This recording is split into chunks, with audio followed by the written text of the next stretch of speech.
presentation. But you had like a whole bunch of people, you know what I mean, like educated people in big position, big business position, that's writing book and whatsoever, but they all kept saying black this, that's black the problem. that, black this, black that, you know what I mean? So at the end of the day, even when you have like the young people that might look up to these dudes mislead them, but it's not their fault because they've been brainwashed. So but here I'm saying, part of the game, right? Here's the thing. Here's what happens. This is the ego issue we have. Say you have these people on the first Fridays. There's 5 of them, and 4 of them, and they each have like the knowledge, like in terms of they see this business and we should do this and we should do that. Have a child or anybody come by and say, "You're brown, not black," right? They don't want to look in themselves and say, "Hold on, I'm gonna have to. I don't know why I'm writing. Hold on." I know you can write your word life. Yeah, like hold on. I don't know why. Like, what is this? Like, they're gonna ignore the fact of what that child just brought to their attention because they feel they know it all, or they I don't even think so. The way I see it. Okay, no. Here what I'm saying is not even what I think. This is what's happening. Because if they know, if somebody tells you something, right, and you can't, if someone says 1 + 1 is 2, and you can't accept that, that's your problem. It's not anybody else is brainwashing you. Because right now you have the opportunity to unbrainwash yourself, but you're choosing to conform to the brainwash. The brainwash by choice. Because it's comfortable, so you don't have to go against the grain. It's loud. When it does something, you have to look at it also from a different angle, right? Because at the same time, when you tell them you're not black, you're brown, some of them might not understand like how deep the whole story. Okay, right. That thing Common just sense. Like me. No, I hear you, You know what but I mean? this is a common sense question. This is not intellect. This is common sense.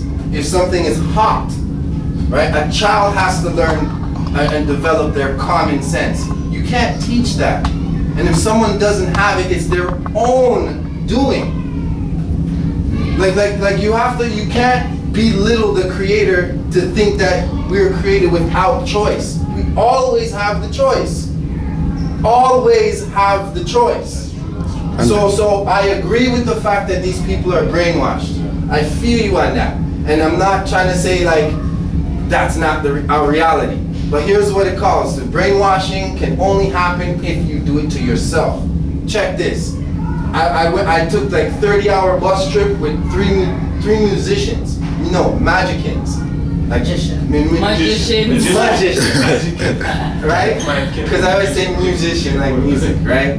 Magicians, right? And they're explaining to me the science of magic, tricks, cards, and stuff like that.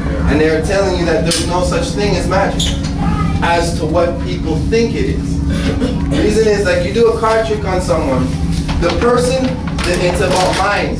The only people these things can work on are the people that want to be tricked. If you're doing a card trick and all of them are tricks, like there's a sign, like it's either you're hiding the card in your hand, you're doing something behind your back, you did the switch in front of the person, but because they're looking for some big old thing, right? The switch happened right there. So what magicians pry on is people look for people who want to be tricked. Hypnosis is the same thing. You line up 5 people and you do hypnosis, it will only work on the people who want to be hypnotized. You have to tell 7 of them to go sit down because it won't work on them. It's only so in martial arts. The only way someone can punch you, hit you, strike you is when you allow them to, which is letting guards down.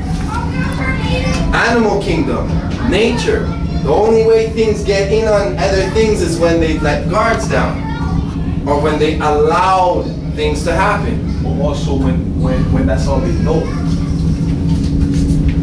Okay, you're trying to say, we're talking about common sense, right? We're not talking about going to grade 1, grade 2, grade 3. We're not talking about intellect. We're talking about common sense, something you don't need no schooling nor teacher.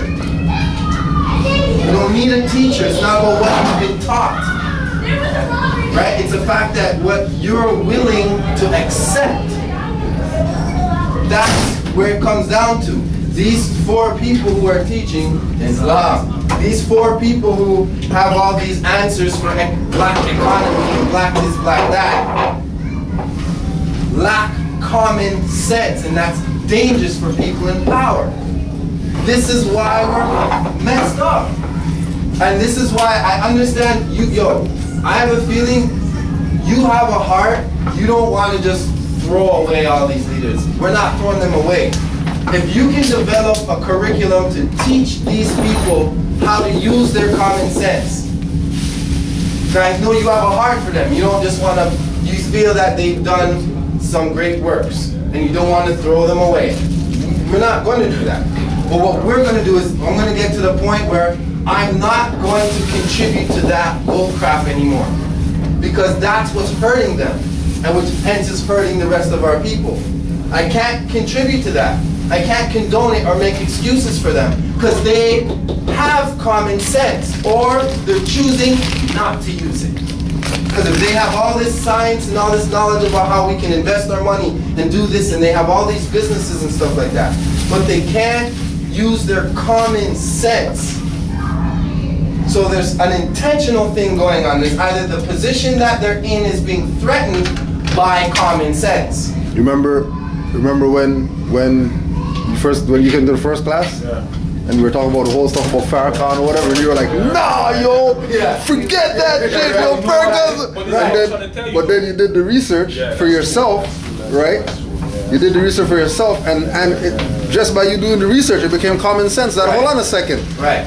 Something's wrong, yo, like, something's wrong. Right. He can't be the head of the thing and everybody in power when everybody's struggling. Right. You know We're not talking about the 1 and 2 little things that do good happen, because the Pope does 1 and 2 good little things. Way more than Farrakhan could ever dream of. Pope does way more good than Farrakhan could ever dream of. But the Pope is, you know who he is. So this is the thing, like common sense. So if the Pope is doing all that stuff, there's obviously a position he can't jeopardize. Okay, well, is there somebody that goes and tell these leaders that information? There has been one before them, especially their leader, their teacher.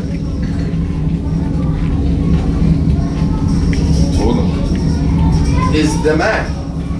No, well, I'm still talking about like the businessmen, people like at the meeting that I went to, for example. What about if nobody even sat them down and broke it down to them? Maybe they just don't know. Okay. Maybe when somebody tell them black, you just think they talk about the color, it doesn't really matter. They don't know like the whole thing. Good point. How deep it gets, right? Good point. So they could brush it up. Good point. So our position right now is to mention it, bring it up to them, try to reason with them, right? I don't want to influence or sway your experience, so you're going to go through your experience, but this is what we do. We bring this information to people. This is our duty. This is what our job is. So your experience in bringing it to these people, right? Hopefully it will be they're able to use their common sense. But if you see there's a problem going on in, like, if you're stressing yourself out, you're like killing up yourself with something so simple, how come you're able to accept it and still continue on in your mission and love Marcus Garvey and love Malik Shabazz and love Farrakhan? You can still do all that stuff, but you could turn around and teach your elder or take it up another level than what they did, because it went down a level, right? You gotta bring it back up. If you're gonna talk about anything that say, oh yeah, this is what we were going through on purpose, this is what happened, we fell from a specific teaching, and if anything, we gotta get back up. So if you want us to get back up, it won't happen without this. This is why we don't do like other groups and say, okay, the dead people, so let's go and talk like the dead people so we can relate to the dead people better, so now we can bring them out. Like, why am I gonna go into the pits of hell for somebody when I could just put my hand and they can grab my hand? You know what I mean? And if that person is expecting me to go down to the pits of hell for them, then we're already done. Because that means I'm gonna have to get myself out of the pits of hell and bring them out of the pits of hell when I'm coming. Okay, but watch this though. If you had to teach somebody, because we gotta understand, yeah, it's true that I listened to what you guys did and I made my own research and I started connecting the dots. Man. Yeah. But I didn't came as someone who doesn't know anything. I came with like a big base of knowledge, right. history, I was staying in. When I got you guys now, it just connected. Yeah, connected it, right. You know what I mean? Yeah. But some people don't have that base. Yeah. So if you approach them with something so heavy, they can't they won't be able to understand what's going on, man. Yeah. So it has to be taken up by stages. And this is why when Drew Ali came, right? He said, okay, here's the civic side, right? For those people who are on the higher level and they are, you know, with the big base, right? And then he brought the religious side for those people who didn't have the big base, that you can start from like the lowest level possible and bring yourself up to that level. And then what some people did is they recognized that, but instead of sticking to the foundation, they strayed away from the foundation. So we're here because everybody forgot how to use their common sense. And that's what Noble Drew Ali said. Go back to the state of mind of your forefathers. Like, why are you gonna think like a Negro when you have forefathers, right? That can bring you into who you're saying that you lost during slavery. You know what I mean? You know, and then we look at the scattered mirror with, you know, all these different names that we called ourselves, and now everybody's boggle brain because we have 500 different names. So what are we when you're Moors? Organization. You know, like regardless of what you call yourself, you're Moors. Right. You know? The thing too is to understand that if there's an industry that's going on and you can make money in the industry by doing something immoral, but it's so lucrative, is there going to be some country, some nation of man that you're not going to find that man partaking in the industry? Every nation is going to be a man who's just money hungry who's going to be partaking, even if he's using his own people. Yeah, pretty good. So the slave industry was an industry that happened all over the world, right? And there's people who didn't want to let go of the lucrative profits that they could make off of it.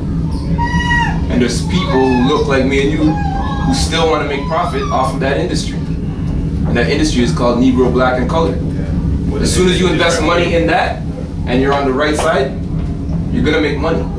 Like bona fide. You're gonna make money. Guaranteed. You're gonna bathe. That's this. You're gonna bathe. That's them. All right? Whether so here's the thing. It's one thing, because I remember forgive your father for they do not forgive them for they do not know.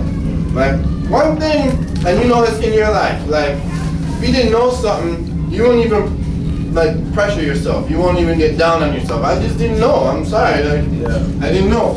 But when you knew, like, yo, I got the sign before, you know, and you can't even sleep at night time. Like, yo, I knew, oh my gosh. This is the question. This is what we have to bring to them now. Okay? If you don't know, now you know. But if you know and are still contributing to this, you are against your people. Kwame Ture goes like this: if you see your mother being raped and you do nothing, you're against your mother. Ask Farrakhan that question. You see how serious it gets? So it's like how do you know and not do? You want to keep your position.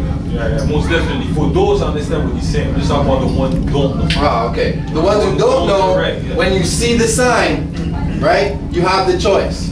In the movie, The Truman Show, the whole time, at the end of it,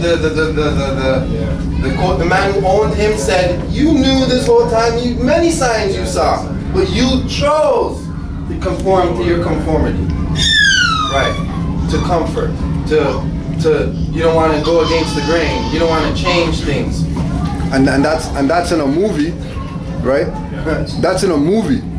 that's actually showing you the real reality of what's going on. But you always do that, though. Like the real deal. But like as far as like, if you look at all other movies or whatever, you know, like a lot of them are spaced out, they go into, but yo, that's if you don't get it from watching that movie, what's going on, then you don't deserve to be free. Right, and that's that common sense. But if this stuff is shown to you in front of your face all the time, and this is the magic trick. Remember, we're talking to you. People who don't want to use common sense, show it to them in their face. They will look away. They'll dodge it. And dodge it and ball racism. I thought it was Gracie who said that, right? Yeah, so it's not to get on you. It's not. It's a really good example because that's a topic, Brendan. That's a very key topic because our problem right now is kind of like we're at this position where it's like, okay, yeah, you can't force. Okay, we know we can't force somebody to eat. We only lead the horse to the water, right? But then we're in a position, do we just sit back and let these people just beat up on our people? Do we let overseer continue to do that? I mean, you saw Goodbye Uncle Tom, and in that one interview, the guy was like, why should I go and be free when I got a house, I got a car, or whatever, all these benefits he gets from, that's them. That's our enemy, ourself, our lower self. So if you read the Circle 7 Quran, I mean, I don't know how we fell from this. Yeah. That's what he was getting at. To say, well, I'm not gonna come out and say it, but keep your eye on people who look like you more than anybody else. That's why you went to the higher self, lower self, all that, because the pragmatic aspect that's exactly what you just said at the beginning. Was that. Check out all these so-called nations, they're having internal fights, right? Why? Because that's who's messing it up. These people who are agreeing to some outsiders' democracy and messing it up. That and democracy is this: apartheid, democracy, nigger, blacks, colors. That's what they do. Slave trade. Thank you. So yo, for those, for example, who's nationalized, is there like a different set of government law that applies to them as more? Good. Okay, that's what you're asking. Drawley, in order to reform ourselves, he started the Moorish Divine and National Movement. Now, there is a constitution for the Moorish Divine and National Movement. That he made? That he I can't say made. He drafted. Prepared. Drafted, yeah. Right? Drafted. Because this is zodiac, this is nature's law and stuff, right? Like, so, and it's really simple. Really simple. 7, it goes according to the 7 chakras of individual and our people. Really basic, right? And there's different factions of the divine movement. As the Grand Sheikh was saying, there's the civic and then there's the religious, right? Corporation. Now, in the religious corporation in the whole temple in itself is the teachings, is the institution which will teach our people how to govern ourselves and establish our nation again. Sorry, not even establish, govern ourselves again, because our nation is already there. You don't have to create nothing. It's just to be the civilizers that we claim to be descendant of. To be the ones who all these black organizations are selling the vision to their people for. One day we're gonna have our own, and one day we're gonna have our own black this, black that. All of that intention may be right, but strategy, direction. I mean, if someone's selling you they call it false hope, you know what I mean, blind faith, you know what I mean? All of these are all in blind faith. All blind faith. They actually have to be blind faith if they're dealing with black redemption, right? Because it's and here's the thing. We always talk about this with the King Alfred plan. Yeah. Read that again. Keep reading it, and it's going into telling how they designed these groups. They make sure they mold and shape them so that they're going off into these jurisdictions that have nothing to do with nation building. And remember, the basis is common sense. Yeah. So if you're presenting common sense to somebody and they don't get it, don't even bother waste your time, yo. Because only their subconscious mind's gonna get it, and their subconscious mind doesn't need to get it right now. Like, they actually need to get it. And if they don't get it, then they're not ready to get it, and Let me tell you, let me be straight up with you. I watch everything that Farrakhan does. Yeah. Everything. I as you can see, I'm a student of this stuff, presenting, and I'm training. That's I'm training for that too. So I understand he's very good at that. Very, right? So my thing is, as I'm learning, it's an art, it's a skill on how to convey information to the other. Now you know what you're doing. So you have to study thoroughly the information, then bring it out. So as time is going on though, you're seeing little, like one-shot remnants of a half-assed story come out. In the last Savior's Day speech, I was giving Farrakhan the chance to come back. I was like, okay, I know you're tricking the, whatever. Maybe you might pull a kamikaze. I don't know. In his last speech in the Savior's Day, he went on and specifically told the story and made everybody think that Fard Muhammad was Drew Ali. You see, they didn't even have to say it. He specific. In the last Savior's Day speech, he made specific emphasis on how the Nation of Islam started and all this kind of stuff, and exactly where he should have said Drew Ali, he paused and would say Farad. Yeah. Every single time. It was like, you go back and watch it. He was saying, intentionally did that. You see, what I want to know is, was Farad a bad person? Did Farad knew what these guys were going to do with the knowledge you taught him? Okay. Or he didn't know? Okay. I don't know the man personally, right? Straight up. All I can do is deal with someone based on what they show.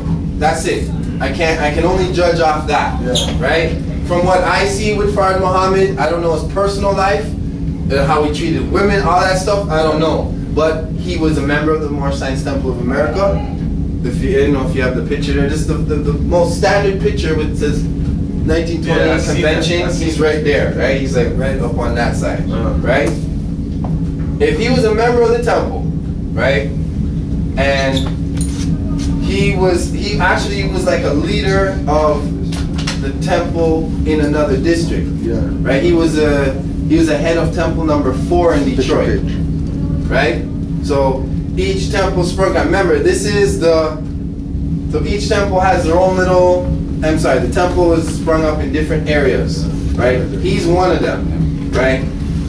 There was if you know the story of Drew Ali, right before he was assassinated, it was a scramble for people trying to take him out, be in his position and lead and all this kind of stuff, including Fard. He was involved in, I don't know how, but it's clear he was involved in it because after he's assassinated, there was one major dude who was his driver, claimed to be the reincarnated Drew Ali, and then so did Fard Muhammad. Ford L, right? He did the same thing first, and then converted his temple, the one he was leader of, into what became the Nation of Islam. It had a name before that, and then it became the Nation of Islam. Well, you see, what I'm trying to think is, was it him? Yeah, I remember that picture. I seen that.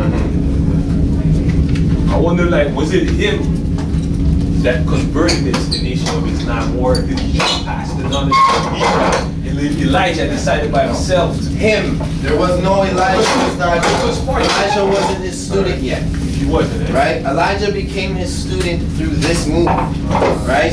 He was Ford L, right? When he decided to change it to the Nation of Islam, or whatever the name was before, he changed his name to Fard Muhammad, meaning he's not dealing with Moorish nationality anymore. He's going to hide, as Granchik was telling you, the national, and he's only going to talk about the divine and throw in some Negro, black, and colored bull doo-doo. That's why they always make the reference of calling black people Asiatic black man. Black man. When you could just call them Asiatic. Yeah. You don't have to attach black man to it. So that's you throwing in that stuff. Well, you see, the reason why I don't understand this because when I think about Elijah, Elijah made money off of it. He gained something off of it. But for Farad, Yeah, I think that was. Okay, you know the story of Farad. Farad was running this temple. He brought in Elijah Muhammad. All right. Thank you. That's what I was just gonna say too. All right. The early history and background. Maybe start with the other side first. No, the other side of the page. Black Yeah, from there. Yeah, just so that, or maybe not even at that far. Just before they start talking about early, so that they know why they're even talking about early. Good right? point. Good point. I'm gonna start from black Muslims. Give thanks, Captain. Black Muslims. So this is gonna actually tie into everything. Black Muslims, officially titled the Nation of Islam, Right. are a quasi-religious black nationalist organization among African Americans based in Chicago, Illinois. Okay, remember, Chicago is the same place. Yeah. The Nation of Islam was led almost from its inception by Elijah Muhammad, reverently called by his followers the Honorable Elijah Muhammad, the Holy Prophet, the Messenger of Allah. To his followers, he was divinely chosen and inspired to unite black Americans under Islam for their ultimate emancipation from white rule. Nature and significance. Elijah Muhammad fulfilled the traditional desire among less advantaged black Americans, going back to slave days for a Messiah who will set them free.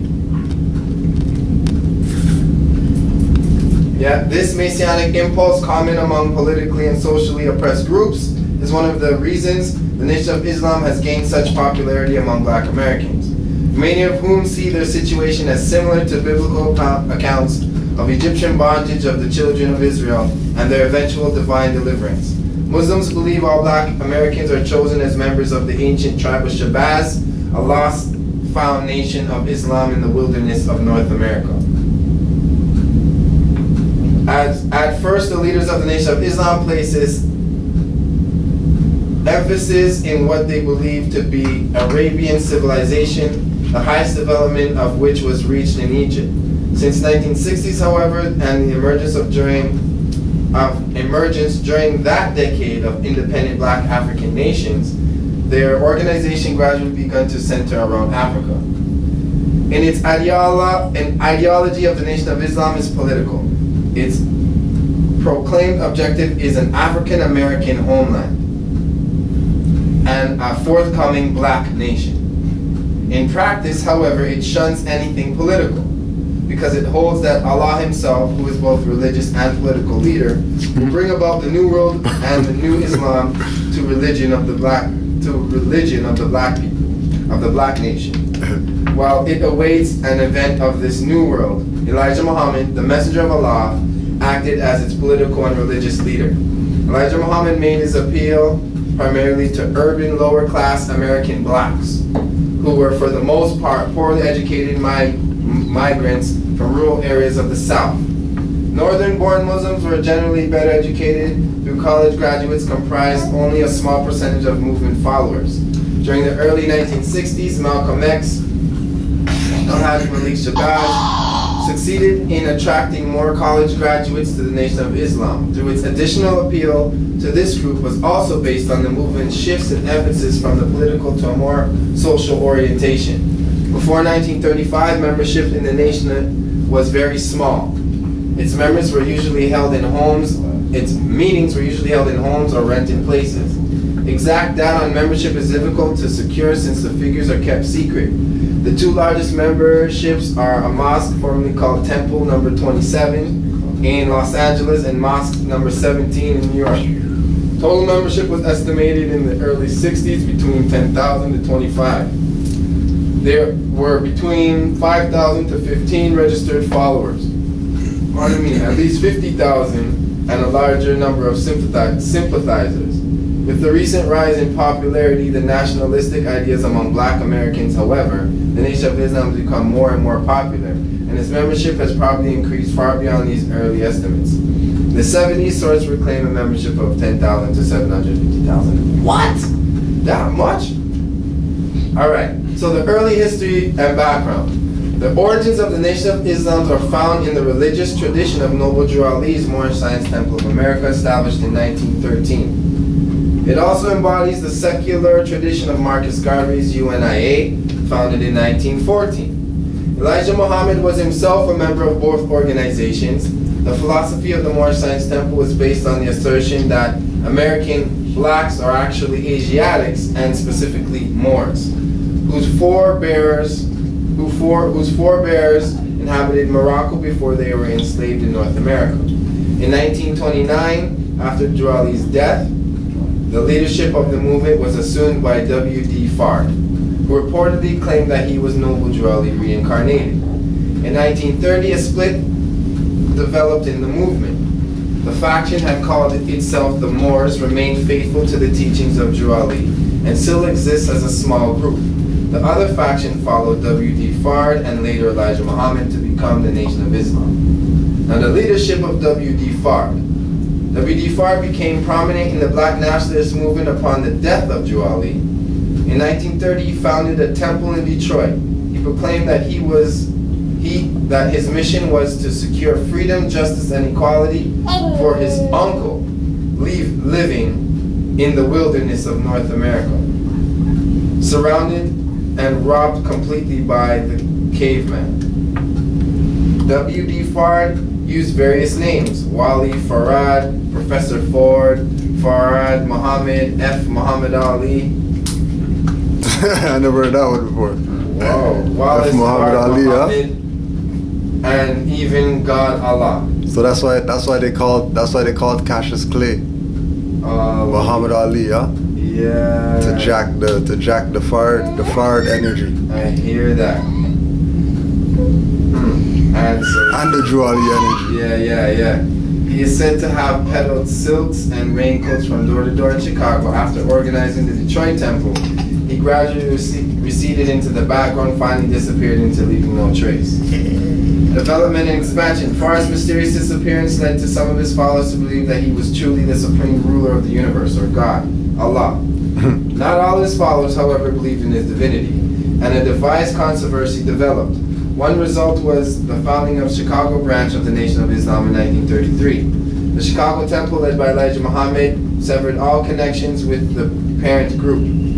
The nucleus of the present Nation of Islam was Elijah Muhammad. So they did. They severed tie with.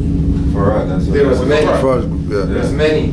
His mother, his wife, and 6 children, they constituted the early membership of the first temple, which became mosque number 1 in Detroit. Yeah, so that's what I was trying to say. Maybe it's Elijah Muhammad that messed it up after what Fard thought. Maybe he wanted to benefit from it. Oh, Fard wanted to benefit just for not continuing with the program what Drew Ali brought. Right. Because if he was the reincarnated Drew Ali, one day, and then the next day, he's Allah. That's true. But I'm gonna say something.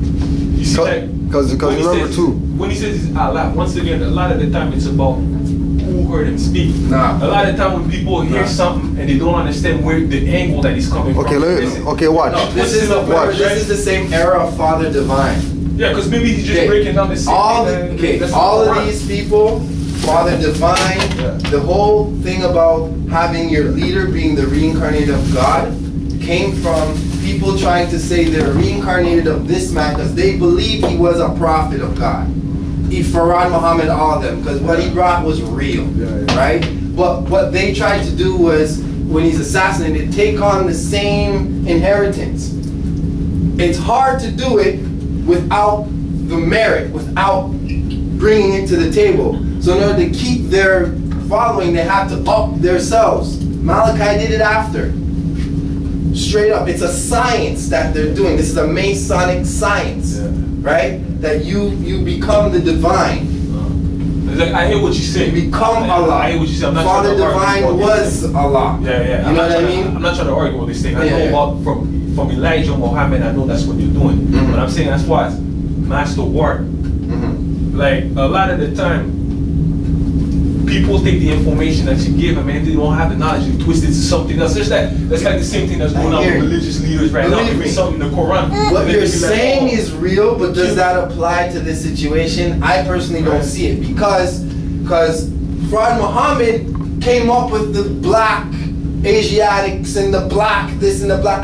He's a student of the man personally. He's the one that came up with that. Yes, and the whole stories. Yeah, for instance, let's look at motive, right? Yeah. Who had motive to sway the followers of Ali after his passing from actually doing what he was bringing them to do? Prophet Muhammad. Here's the trick. And look at him. Because people say, well, he looks like an Arab. Yeah, he looks like an Arab. And who's right now taking what Ali brought and doing it on turbo? So Saudi. United Arab Emirates. You can't even go there, homie. I know. You don't have a job permit, you don't land. Go back home. Citizenship, you can't even get citizenship. Yeah.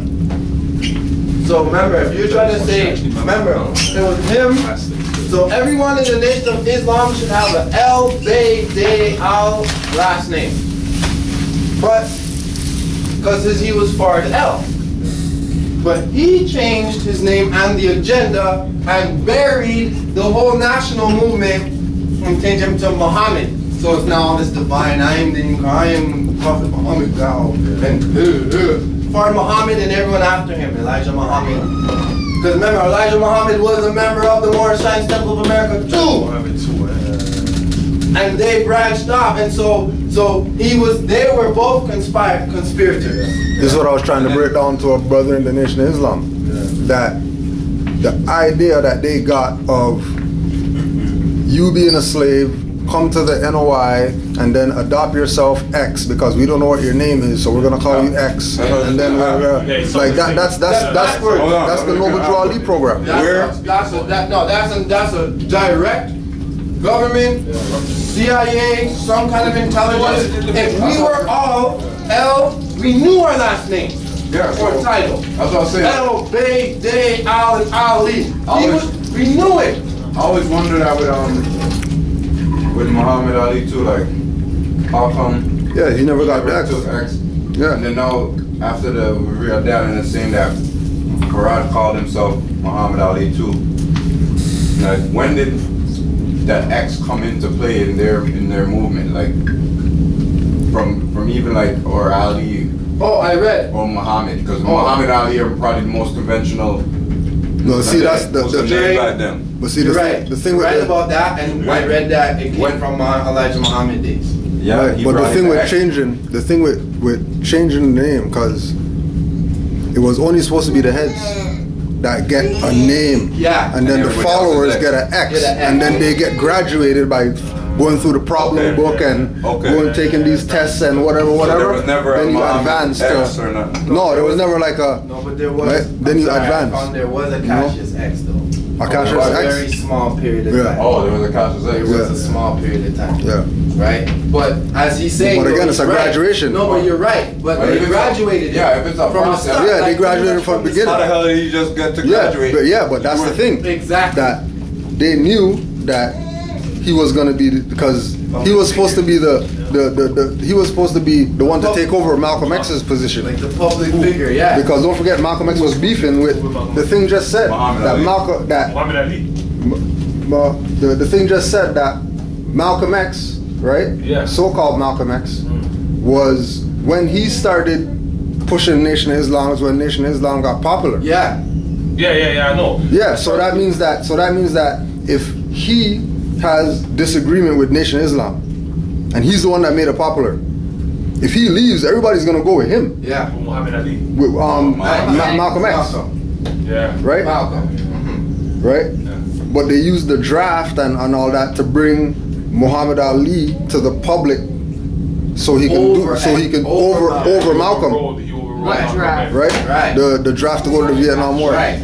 And Elijah Muhammad seen that, hey, let's give him an anointed title. Right. Exactly.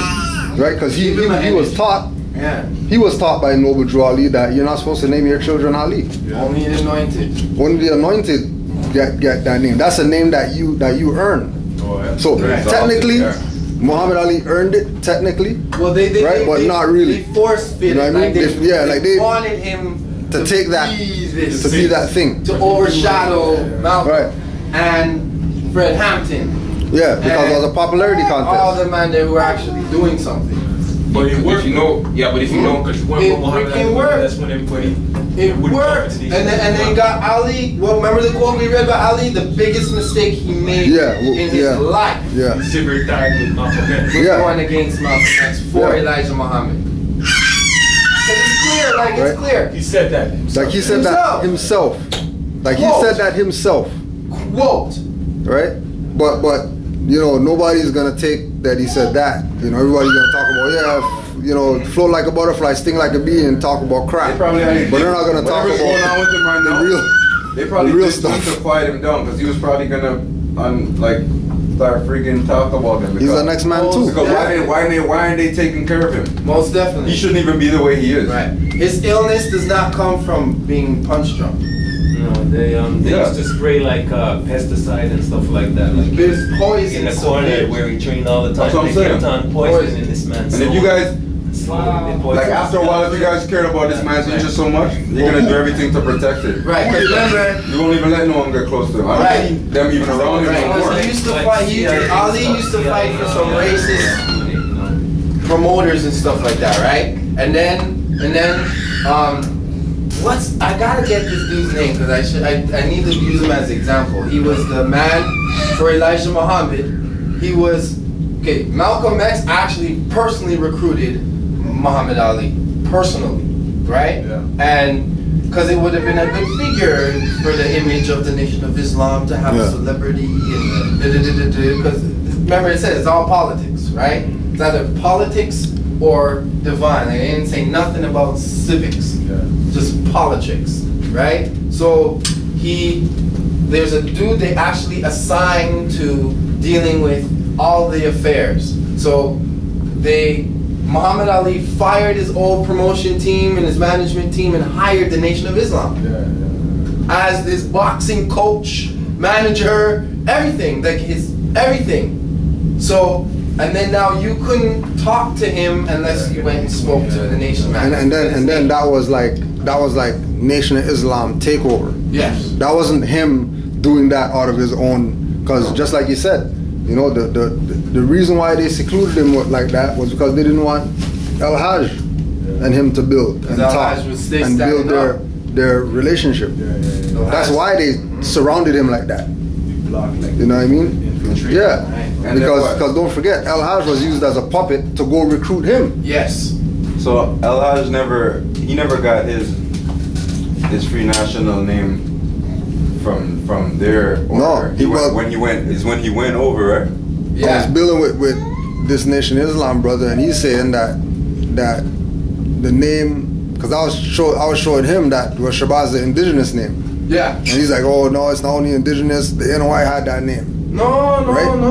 But just like with the whole Ali and Fard and X or whatever, just like in the temple, go to the court, make a claim on a name, and then say that it's yours or whatever. Right. Like I think that's where it was going with the whole names, because it was Ali, Muhammad. Ali,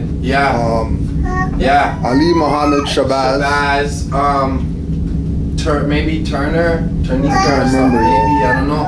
There was like maybe one more name that's like, and then the X, then everybody was X's, 15X and 45X and whatever. Oh, the leaders of the nation. Like all the names that they can pick from. Oh. Like it's selected names. Like there's not, you don't hear like NOI name Shaka Zulu or whatever. You know what I mean? You're like right. they're called Muhammads and Farrakhan's and Shabazz's and, you know what I mean? Right? And then that whole thing filtered into the Nation of Gods and Earths. Why they have become Shabazz, and they speak from that perspective of Eyes of Law Master and they're a breakaway of that. Yeah. But it's deep, yo. And then it's deep. I mean, I seen this. I told you I seen this this lecture from Farrakhan, and there's one point where he gets to speaking about Obama. I don't know if you ever seen it. He speaks about Obama and Jesus or whatsoever. And he gets to the part where he speaks about Obama, and he's like, oh, well, Obama, they better not touch him.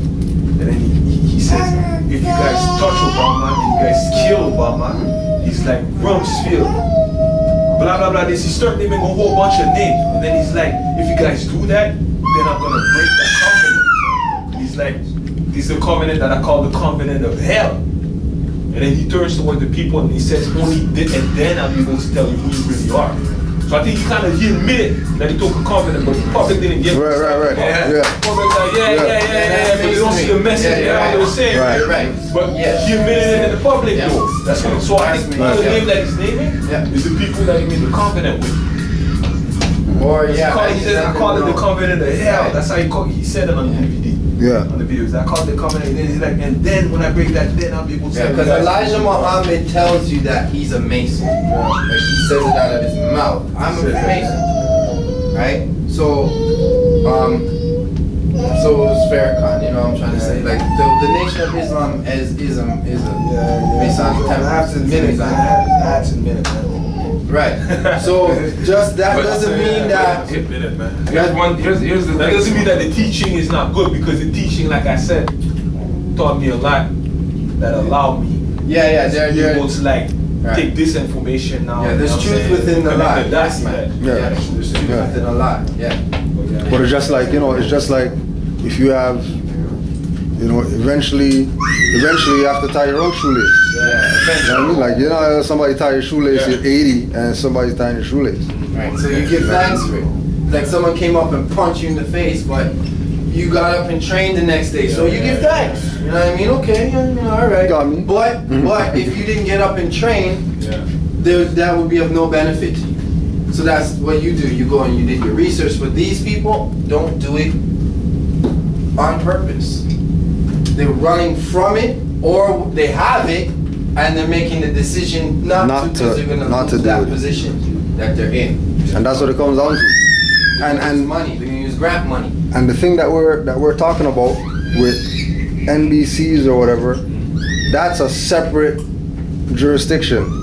That same NBC have a position like Negro black color, right? That Negro black color position, that channel, right? Yeah, that frequency, right? That program, right? That's specific to a certain group of people. But that same idea of somebody having a position, being an overseer and taking advantage of their people came out of the sellout of the Moorish movement, right? And he says, what about Marcus Garvey? It's like the same perspective as Fard and Elijah and all of them. That we honor them. You know what I mean? We're not gonna throw them under the bus. But if you're telling me Universal Negro Improvement Association, when you knew Deuce Muhammad Ali, you used to write for the paper, so you knew that there was this thing called Moors, and there were black people known as Moors. Negroes were known as Moors. Because remember, we're talking about 1913, 1914, 1915. Like during that time, it's pretty much him and Drew Ali. That's it. And NAACP or whatever. Yeah. Him and Drew Ali were alive at the same time. So why did Drew Ali let him not speak about it? Okay, I can Marcus Garvey. that. Right? Here's why when you're trying to put together, like, how do we the connection deal with these NBCs? Like, what perspective do we have of them? And and I know that's what you're trying to make sure that you don't throw them away because they did some work and da-da-da-da-da-da. This is what Drew Ali said about Marcus Garvey. He's the forerunner to this movement. But forerunner, meaning anything in this Marcus Garvey energy dealing with universal Negro, black, colored improvement was a forerunning stage. The ideas are right. Just like everybody in this. The idea sounds okay, black nation and black economy, but it's out of context. It's civiliter mortuus. It's not in proper person. So that is forerunning this stuff. But you can't just go chill. Nobody's listening to what John is saying. Yeah. Nobody is studying what the scriptures of John, and because he's a forerunner to, he's not the light, but come to bear witness of the light. That's the light. That just bears witness of something to come to prepare you for it. So you're right. But the stages we've already went through. We don't need to create no new things. You know what I'm saying? We're actually, this is just base. This is the base of the pyramid, nationality. We haven't gone here yet, brethren. We haven't even gotten there yet. Otherwise, you'd see us build one right here to show we've gotten there. Like we used to do. That's why Joel mentions the 5 universal prophets, Confucius, Buddha, Muhammad, and Jesus, because there's one subject that they all taught. There's one subject that they all taught, right? Which one? Law. Law. Big. Big. Like specifically, like Muhammad went and taught the Constitution of Medina to the people, and then Jesus taught the go back to the covenant, to the Ten Commandments. Confucius taught basic principles of like the universe and the system. The system. Civics. There's a lot of civic stuff. Yep. Yeah. So any leader who's not teaching law, That's true. how not a leader. Why? Like, who are you? The other 5 prophets taught law. What are you teaching? They did. Not only they taught law, but they put in a lot of work too. Right. Yeah, a lot of work. They weren't just praying, right? Yeah, Exactly. Exactly. And national movements. And then putting in a lot of work is what Noble Jolly called active, not passive. So you're going to be able to now see through merit and through actions what was active and what was a passive movement. So you can do stuff, but it's very passive, right? So it's like, it's like, you know what I'm saying? Like, okay, let's create a nation within a nation. That's like, you have to be able to be able to determine when you're under attack. Even with our people always making a claim that, oh well, that's the European thing. So like if we say to a member of the Nation of Islam, well, you know, a religion can't be a nation. According to who? Is their reply, right? When a religion can't be a nation, it's not. Nobody's not trying to run a game on anybody. Like that's just what it is. A religion can't be a nation. You know what I mean? It's not the white man that made that up, and you know what I mean? Like that's what it is. You know? And then you ask them what a nation is, and then they're gonna tell you all types of stuff that's a nation, and you can just look it up. And it'll tell you that a nation is culture, language, and all the things that these people are saying that they lost in slavery and that they need to reclaim is embedded in nationality. But they'll never proclaim their nationality, even though Khalid did it, even though El Hajj did it, even though that's why they kill him? There's no other reason to me why he's dead. You know what I mean? There's no other reason to me, because when he was talking all that kill the cracker and kill them and bury them and dig them up again and kill them and all that stuff. All that Elijah Muhammad and Friday Muhammad implanted way of thinking. Nobody came for him. Any of them. That was not, nobody talked like that before 1928. Nobody said kill the cracker before 1928.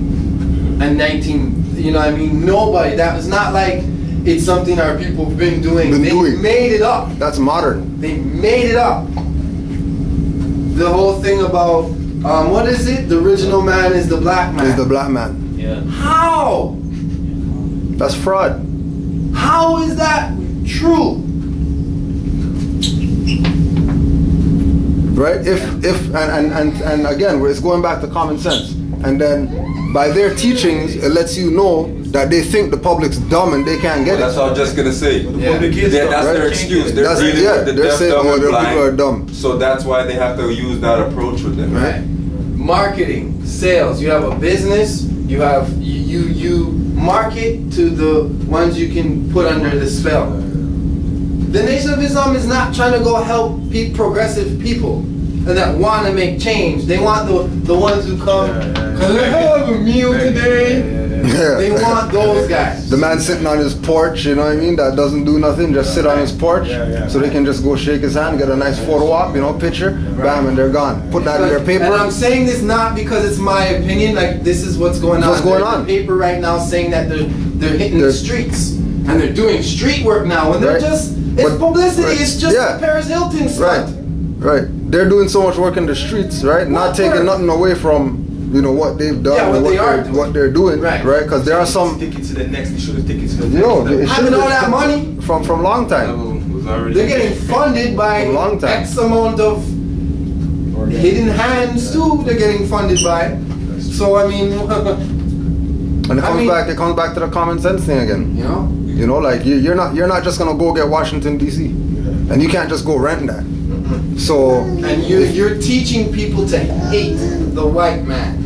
But you're gonna go to Washington D.C. to try to bring all the black men together so they can be in one place together with no violence. Or but you just use the same place where they used to sell slaves in the auction. Yeah, that's the U.S. saying, okay, guys, you guys want a Taliban meeting? All right, go ahead, guys. You know what I mean? Just have it. You know, you can have it right in front of you. I mean, go ahead.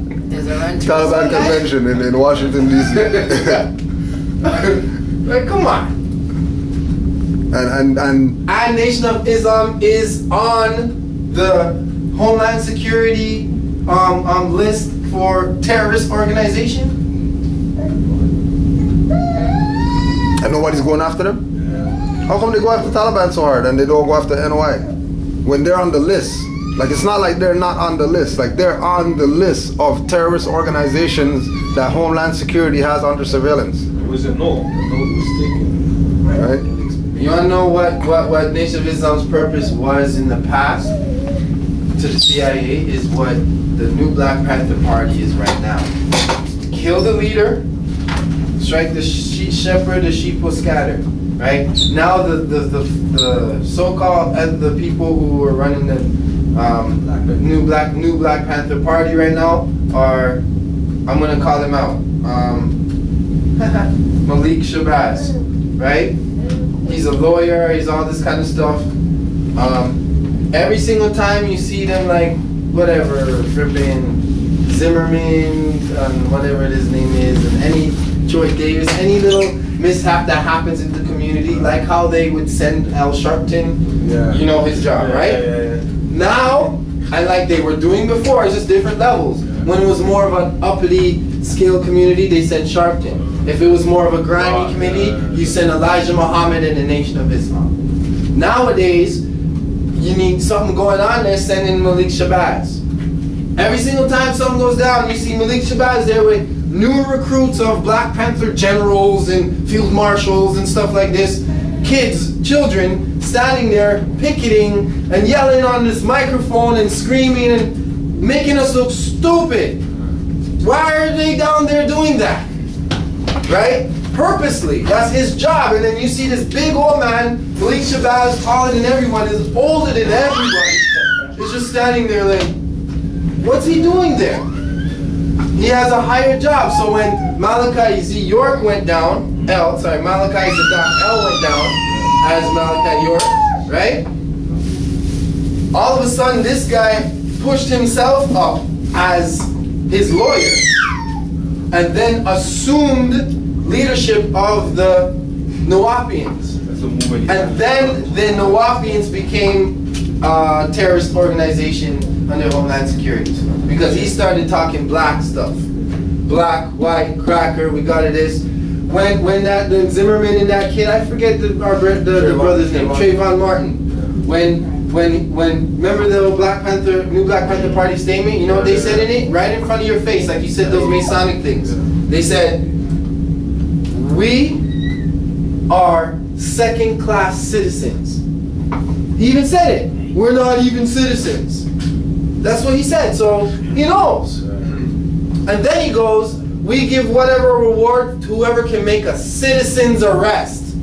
That's set up. Honestly, that man needs a punch in his face. Hold on, read it. You give an award to what? The Black Panther Party issued a fiat award for somebody to make a citizen's arrest. In the same sentence after he says, we are not citizens, we are second class. That's a setup to get held, arrested, tried, terrorists, all kind of stuff. I don't think that people, like a black person who tries to a citizen's arrest or something won't get charged. Right. That's the setup. Like I have not personal, but yeah. Like I know stories in my own family of people who thought that, you know, like I'm gonna go to court and do what I gotta do and I'm innocent and like serious stuff. Yeah. Serious stuff. See. It wasn't a charge against them. They're witnessing something. A death. And they couldn't even. Like they went up, spoke perfectly, said what they had to say. Okay. And the guy just beat the charge. Like clearly, there's no defense. He had no defense. He was just, you know. But he ain't whoever ain't a citizen. Status. Trying to status first issue that law. So anymore, just free keep the conversation going. I'm gonna turn the microphone over to our grad sheik, Cujo Alpha L. Islam. Islam. Yo, bring up that thing that you just right? I'm not sure, but then the only person who has one is the one beside him, so I was looking at like that's his virgin as who went with it. So we're watching the. We're not sure, but it's a conspiracy right now. Yeah, it's like conspiracy right now. Conspiracy theory right now. Right? So in the same picture, the convention picture, in the convention picture, Brother Yasser just noticed that everybody in the picture except 2 people have bow tie. Have what? Wear a bow tie. Everybody except two people have a bow tie. Right, so everybody else is wearing like a regular. Everybody else has a tie or like some type of like, you know, traditional wear. Right? So. Oh my God. The energy. So what's even? You just got something big. Bow tie. Come on, watch this. Wear a bow tie. Yeah. So even from there, like that was his style. That's his thing. Like, you know what? I'm not on what you like. I'm not wearing the choke tie. And that take your time. When you come back, you're coming hard. Coming on that vibe. All right. Yeah, trying to create separation. Create separation from the start. Hold on. Say again. Say what was the idea you got from it? And that was his concept from time that's what he wanted to or portray, like he's not a different thing. I'm not on the choke tie. He's on the bow tie. Because why is 98% of the people, men in there, wearing choke ties, and then the person who's not wearing a choke tie, wearing a bow tie, is the one who's supposed to be Farad, and then somebody who's right underneath him. Yeah. So that's probably like that's his brethren, like, or that's his colleague, his right man and his assistant. You can tell. So they're not wearing a bow tie. They are. They're wearing bow ties and everybody else is it's wearing not. Okay. It might be kind of hard to see. We're gonna get it. 2 bow tie man there on the top left. Top. I see. Let's see. That one is fraud, and below him. Yeah. See? Everyone else got the long tie. Conspiracy about it. Now. Something that make you say, Yeah. See one more tie there. Plain sight infiltration. Or you would have started seeing the division start from there. That's what I'm saying. Like, yeah. You can see that this guy wants his own little custom going on. Especially when the prophet got assassinated. Yeah. And at that time, that's 1928. That was the 1928 conference, right? Yeah. So there was like groups that were outwardly like, Drew Ali, we don't want to be involved with you. Already at this point. Oh yeah, like it was outwardly. Like it's not like there was a secret behind closed doors. It was plain sight. Like temples did not want to be part of Drew Ali's how could I say it? Establishment. Right. And then as far as what you're asking, more brother, like if Farad, if it was like Muhammad, if it was Elijah who kind of strayed from Farad's teachings, or Farad from Noble Drew Ali's, or Farad and Elijah from Noble Drew Ali's book. In that document there, which is an Encyclopedia Britannica document that Grand Vanguard was reading from, it clearly tells you that when after he passed, the prophet's passing, that they changed everything from the Moorish temple, and certain Moors who were devout to the prophet continued the prophet teachings, and Farad went separate ways and created a nation of Islam. Okay. The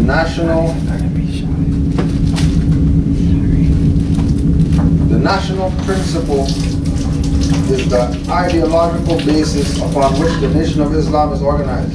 Elijah claimed that Allah, in the person of Master Wallace Fard Muhammad, explained to him the history and significance of the black nation. The black nation consists of the entire world population of the black, yellow, and red races. He distinguishes the Nation of Islam from the black nation in that the Nation of Islam is a chosen people within the black nation, elected by Allah as his special instrument for the redemption of the entire black nation.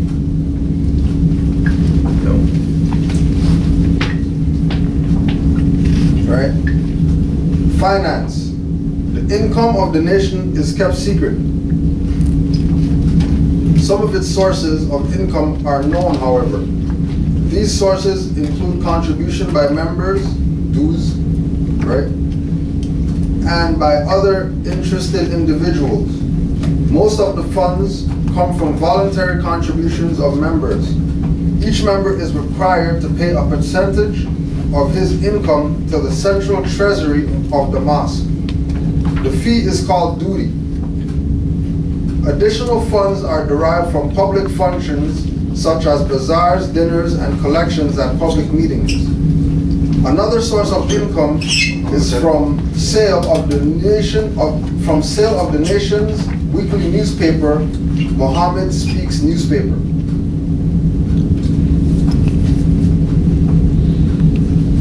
Tracked everything that Drew Ali did. And try to pretend like. One of the biggest problems I have with them is that they're then going discarded in front of so-called black people's eyes to say, well, you know, one day if we keep at this, you know, we should get reparations and all this kind of stuff. Yeah. Like, that is the most ridiculous thing, but it give them so much false hope. You know, like that one day they're gonna get all this. Most of them don't even live to even, you know, to even see that day. And this is what a lot of them believe. If you go along Young Street, close to Eaton Center, close to like Dundas Square, there's a group of them there, but they're not wearing the tie no more. It's another deviant. They've deviated also, trying to create their own little curve in the corner. They even one of them said to me, "We're not a nation." And they selling black history. I know. You see with the Olmec head and all this kind of stuff, right? Yeah. And they're getting little donations here and there and stuff, but they're not wearing. And the person that is in charge of that, he was the one that tried to get me to be with the nation. And I kind of saw him kind of swerving off a little bit, and then you know I watched him. And now he's got something different. So I said, okay, what do you call yourself? The other day, what do you call yourself? I mean, are you like Nation of Islam anymore? Are you something different, or what do you call yourself? He couldn't give me an answer. All he said is, you know, we're putting on a function, you know, Saturdays from now, you know, you give your phone. That answer alone tells us you that can't walk around Mikael like that. Right. Man, I walk circles around. Where's he going? You said you were born yesterday. Yeah, you know. And he has a beard now and stuff, hanging like, you know, usually they're against you if you got beard or dreads or whatever, you know. I said, okay, so you can't even you call yourself a leader, and you can't even come on record and be honest and say, this is what we are. Right? You ain't nothing, and you're just hiding behind the fraud, collecting fraud, or trying to collect fraud money in your own way. You're just scamming people, right? And you know, they take that money, go back and give it to the headquarters, and they just walk home. Yeah. Oh, me and Ado Bokar more, for Nation Islam more downtown. We're gonna go get some documents authenticated and then see us to the Fed. I think I told you. And then the reason with him for a bit, he's like, yeah man, we gotta link, gotta connect. And you know the prophet is like the teachings of, like he's dropping, he even said Drew Ali's name, you know? Yeah. Right? And then he gave me a card, so he's like, yeah, we offer like law services now. I'm like, for real? Law services? Huh? Law services. Yeah, law services. So like what they do now, you call it legal services. Yeah, okay, legal services. They give you their number and they have a lawyer, I guess a corporate lawyer who you could call, and then it's supposed to be 24 hours a day, and then they come and represent you anytime you get yourself in a predicament or whatnot. Right? And this is just like, this is him. So then I bought my brethren Meron X from around here, Nation of Islam, brother. Yeah. Right? A couple hours ago, I just dropped him halfway to his temple. He's going to the meeting, but he asked me to come too, and I told him no, I couldn't make it. But I bucked him like a little while back, and I said, yeah, I bucked one of your brothers. I think his name, and he's like, okay, I think I know that brother, because I even asked the brother if he knows Meron, and he says, yeah, I think I know Meron. So then I asked Meron, yeah, you guys are doing law stuff now, and then he didn't really know nothing about what I'm talking about. So my point is like what the guys are saying, like they have their own division within their own stuff, and they're branching out and doing their own things. Yeah. Like they're just trying to establish stuff that, like Nation of Islam can't be that huge in Toronto. It's not. That. And next NOI doesn't know what another small group is doing. That's crazy. That shouldn't even be happening. They have a fight. There's a fight. There's a fight amongst them. They have some of the loyalists that won't do anything without the Honorable Elijah Muhammad. You know what I mean? Like that kind of talk. And then you have some of them that are like, yo, we want to do something, but everybody's always questioning us about Elijah Muhammad and Masons, and so we never get to do anything. So, and they're arguing amongst themselves about now how they're gonna do this. So, as you're saying, some of them created another jurisdiction. I'm not knocking anything that they're doing, but I'm just wondering why I'm approaching. You don't know that you guys are offering legal services now, like yeah. You know what I'm saying? Like it's like what the same brother you're probably talking about is the one we probably brought downtown when we went to help free up the day, and me and him got in a little thing because I told him I don't deal with nothing black. I don't deal with black stuff. Yeah. Sometimes. But no, that was Firecracker that really got off. No, you got mad at me. No, it was me. It was you? It was me. Okay. Because he brought a paper and I'm like, you guys were trading stuff? Yeah, they were. I was about to give him a thing and then he's like, well, I'm like, oh, goes free. Keep up the great work, brother. But I don't deal with no black stuff. Yeah. You know what I'm saying? And he got offended. Right? I go, I'm for my people, but I don't deal with no black stuff. Yeah. But you're black, brother. You're black. And then it's going on. It is the same brother you're probably talking about. And then it's your picture on the paper. Yeah. Like, why is your picture? Like, I'm like, this is the same guy? What is this? Is him? It's him? Yeah. He's the one? Yeah. It like says Black History, but is that the same one that Black History, and then it's your picture. I'm like, who's this brother? And then it's you? Like, what are you on? Serious? Yeah. I'm like, I'm not taking nothing from you. You could be great.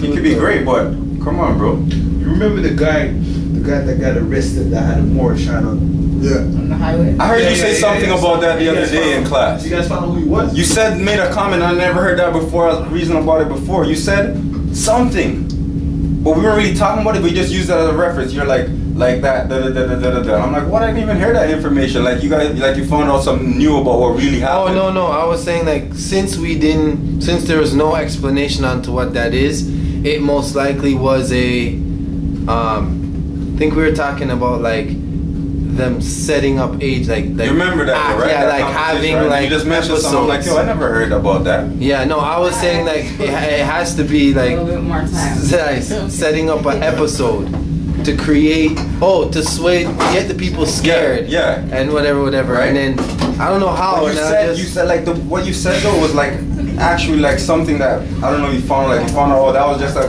guy that from I don't know. Oh no, I think that was more my opinion. Oh, okay. Yeah, it was more my opinion. That happened in Market, right? Yeah. Is it more of a new market? Is it new market? Man, that was more my opinion based off of saying it must be because of this, that, so it must be. That was like more my opinion. Which jail did they bring him to? He was at a division first, no? Yeah, he was at a division. We don't know what jail went. We don't know nothing. Markham division. I forget. Regional, right? Yeah, York Regional. Cause we called. And the highway. Mystery More, we call it. Mystery More. Oh, you know what we were talking about? Like another 48 hours belly concept of them taking youth from inside or that are going through whatever. Yes, problems. that's what the time. Right, Yes, right. that's what it was. So And what then I you was made a saying, statement after that. what I was saying is that this dude has a criminal record because remember they didn't really know much, but they knew who this dude was and where he lived. But yet he didn't give up his identity yet. He's still in the car, Waiting for him. pretty much, and they know who he was, how old he was, blah blah. So I'm like, this is an inside job because he's supposed to be right. And then when we call to ask for him, they're like, oh, we can't disclose any information. So I'm like, so if this is some top secret disclosing, how come the first thing he did was disclose that he's 21 years old and lives from the East End and stuff like that? Set up. It was another 48-hour thing. Did they give his name? Huh? Did they give his name? No. So that's why I'm like, okay. I mean, that's what I was saying to the guy, like, I don't know, like, we're asking because you said that, you know, that was information. And he asked me, the officer asked me on the phone, well, how do I know all this? Like, he's asking me, like, wow, like, what? How do you know, like, huh? How do you know he's in there? And I'm like, oh, right. And I'm like, oh, well, we saw it on the news. And he's like, oh, okay. Because he's wondering, because to him, he's probably like, this stuff is disclosed stuff. You know, people don't really call unless if it's a open case kind of thing, but it was disclosed. So he's wondering, like, where'd you get that info from? I was like, it was on the news. It's small too, like it's just a traffic thing. Right. Like it's not even like a murder case. Right. It's like, why are you calling it a fire? Right. It seemed that it was so much in the media. It's obviously the media somehow wanted the spotlight to be on Moors, on the Moors, Right. and create some kind of negativity and stigma. And I mean, this guy was wearing a very, very red fez. Like I've never seen one like that before. Very small. Yeah, It's like, not right. Like, Not from the company we get ours from. Put it on and say that's what you are. What are you saying, guys? That was more like a tarbush, you know, like. That something's gonna happen soon. When No, the media it's put it a on, tactic. maybe It's a tactic that's been done in other territories. Yeah. What? It's a tactic that's been done in other territories. Right. I've actually more going than on? territories have told me. All right. Welcome to class. Welcome to class, When you man. miss some people, go hail up everybody. Do the I know. do the whole common sense idea too. Yeah. Right? Yeah. Smoothie. What's going on? We like when we watch the news, right? Smallest thing happen, they say people's name. They don't hold back people's name unless it's like some Young offender. something Yeah. like that. Other than that, name's gonna be in there. You know what I mean? So even if you know, like if they know his age, I'm pretty sure they know his name. He's 21 years You know what I old. mean? Yeah. Yeah, I'm 21 and the area where he's from. Yeah. I'm like, what? Like, So it's like, all right, this is an inside job somehow. Inside job. certain things you just have to deal with for what it is. Oh yeah. Play around with. And that stemmed from I think it was we were talking about. Oh yeah, this happening in different regions all at the same time. You know what? Yeah, I'm just Yeah, because I'm thinking with this man Octavius, the man. I don't know if it was Octavius. Zalzara had something Havner territory. Yeah, and, Chicago. That's not Philly had one. Was it the same? They're not locked up. Same story of traffic tickets? No. There's different types of things that basically to tarnish the image.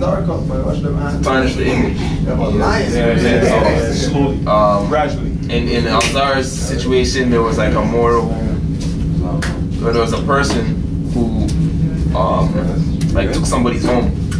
You know what I mean? But they didn't know who he was. Like Alzar, nobody no more in that area knew who that person was. Same stuff, like, what process is he, if anything, you know? You've never, I don't know about everybody else, but I know I've been on the highway and I see the boy them, like in the nighttime too, like they pull over cars and then whatever, they find drugs, maybe gun in there, and then next you know you're seeing more boy them come and then they're locking down that person and they'll have whatever amount of cars they have there, but they don't lock down the highway. Yeah. There's no, and that's guns, and this man has nothing. It's just an identity crisis thing you guys are dealing with. Right, nice. You guys are dealing with identity crisis. What are you locking off the road for if you're not trying to make a spectacle or a show? Right.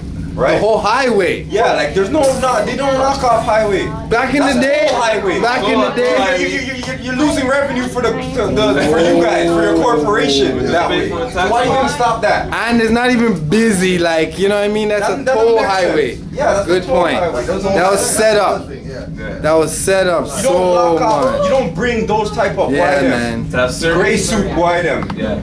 In their full gear, like it's riot control things they're dealing with right now. Right. Boxed in the man and had the man exit the vehicle out the passenger side. Yeah. Like there was like he's worried for the safety. There's no cars coming. I'm so curious if that's what it was. Stay with her? Doesn't make sense. I go to highway enough and I see the boy them stop or whatever truck and then more of them come and they're on the shoulder doing their thing. Yeah. And then traffic is jammed because everybody wants to see. You can't stop the whole like. You can't shut down for what? I don't know. Maybe it's different procedure on a toll highway. Because I don't go on that highway. When I see those incidents, they're on the 401 or the Down Valley Parkway. Private highway. Well, you know, the whole thing about it is though, if you're reading between the lines till you get to the bottom line, we're being tested, right? Yeah. We're being tested by them. Yeah. And they're gonna keep testing us and testing us, and one day they're gonna get a big surprise when we walk out there, full government suit and everything suited up. You know what I'm saying? Yep. Once everything is established, right, and they run a test on us, they're gonna get the true justice coming straight at them, and then the world will know, right, that we're not here just to play around and just to talk and just to, you know, show fashion or whatever. We're here because we belong here and we are government here, right? And one day they're gonna fail that test that they're testing us. It's all a test. That's what it is. Because nothing will override the principle. Yeah, because they want to see, you know, it's like, you know, it's like bait, you know, you throw a little bait there, you want to see what's gonna come and get it. Like, you know, depending on the bait that you put there, you know, that depends on what animal's gonna eat that or take control. Is either animal's gonna say I'm gonna eat that, or a parent is gonna come and say this is my cup, this is my cup, and I'm protecting my cup, right? So it's all a test. We're gonna call Right, it. the next thing too. Yeah, it was big. You want to see. It's a test. They want to see who's gonna claim it. And react. Who's gonna react? Something gonna say this is my cup, right? Right? They're testing us to see how we are governed, how we what our governance is. Standard. If we're ready. If we're there. Standard. Right? Yeah. That's what Trayvon Martin was. That's why they make a big thing out of big it. scene because you want to see. But one day it's gonna be to their embarrassment. So Trayvon Martin case is about too. But because remember too, like there used to be people who had a certain level of power that made like the officials that you know that you could see and like the mayor and all the people feel secure, like because they're like just super wealthy. Those people don't want anything to do with the Americans anymore because they know that it's over. That game's over. So it's only people you can see who are playing the game, but they don't have like their big daddy helping them no more. Saying, yo, this is what you do. This is because those guys study. Those guys study the more side. Those guys are on the esoteric level of the psychological, the historical. They know how to do things. They don't do it. They just give the command like, yo, this is what you got to do. This is gonna be your, you know what I mean? Your strategy. this year for this group of people, and here's $1 billion. Those people with $1 billion aren't here anymore. Like they don't have any left. Long time. Allies have gone home. The allies have all gone home. Because they have a home to go to. The ones that are left don't belong here. They're just scrambling. Squad. I mean, look at it. Look how long it's been since we put them on notice, right? We put them on notice so long, and the government has not come back and say, well, it's not true. You right. Right? You know what I'm saying? So now that's contract. Right? So all they want to do is feel us out now to see how ready we are, right? Because by default already they've admitted that we are what we say we are. You're gonna want more. Because in the past they used to not default. They made like 1933 United States Congress had a resolution on Moors. You know what I mean? And in the 80s they had another thing. But now, Why don't you guys do your own time? the reason they don't touch it is not because they have power. The reason they don't touch it is because they don't have power. When you have power, you do whatever you feel like doing. When you don't have power, you're scared and you don't say nothing. You don't do nothing. You try to hide. And the whole power thing, right, comes into how you look at this. Are you looking at this as a group and then you're coming to join, or are you looking at this as your birthright and you're just turning it on because it's been turned off? You know what I mean? And you can say, I'm going to make my own nationality card or whatever, call yourself a Moran at your house. Yeah. And be free. And so I said, what's your nationality? You throw it on your whatever, paper or card or whatever you make at your house, and that's your ID. But it's good to know the whole game, man. Just in case they come with questions. Yeah. But even on that level. But there's one thing, like I said, the question I was asking before. See, for example, if you're born and it's in Trinidad, and you come over here in America, and you live here in America, you still a Moorish American, or? Yeah, because Trinidad's America too. Okay.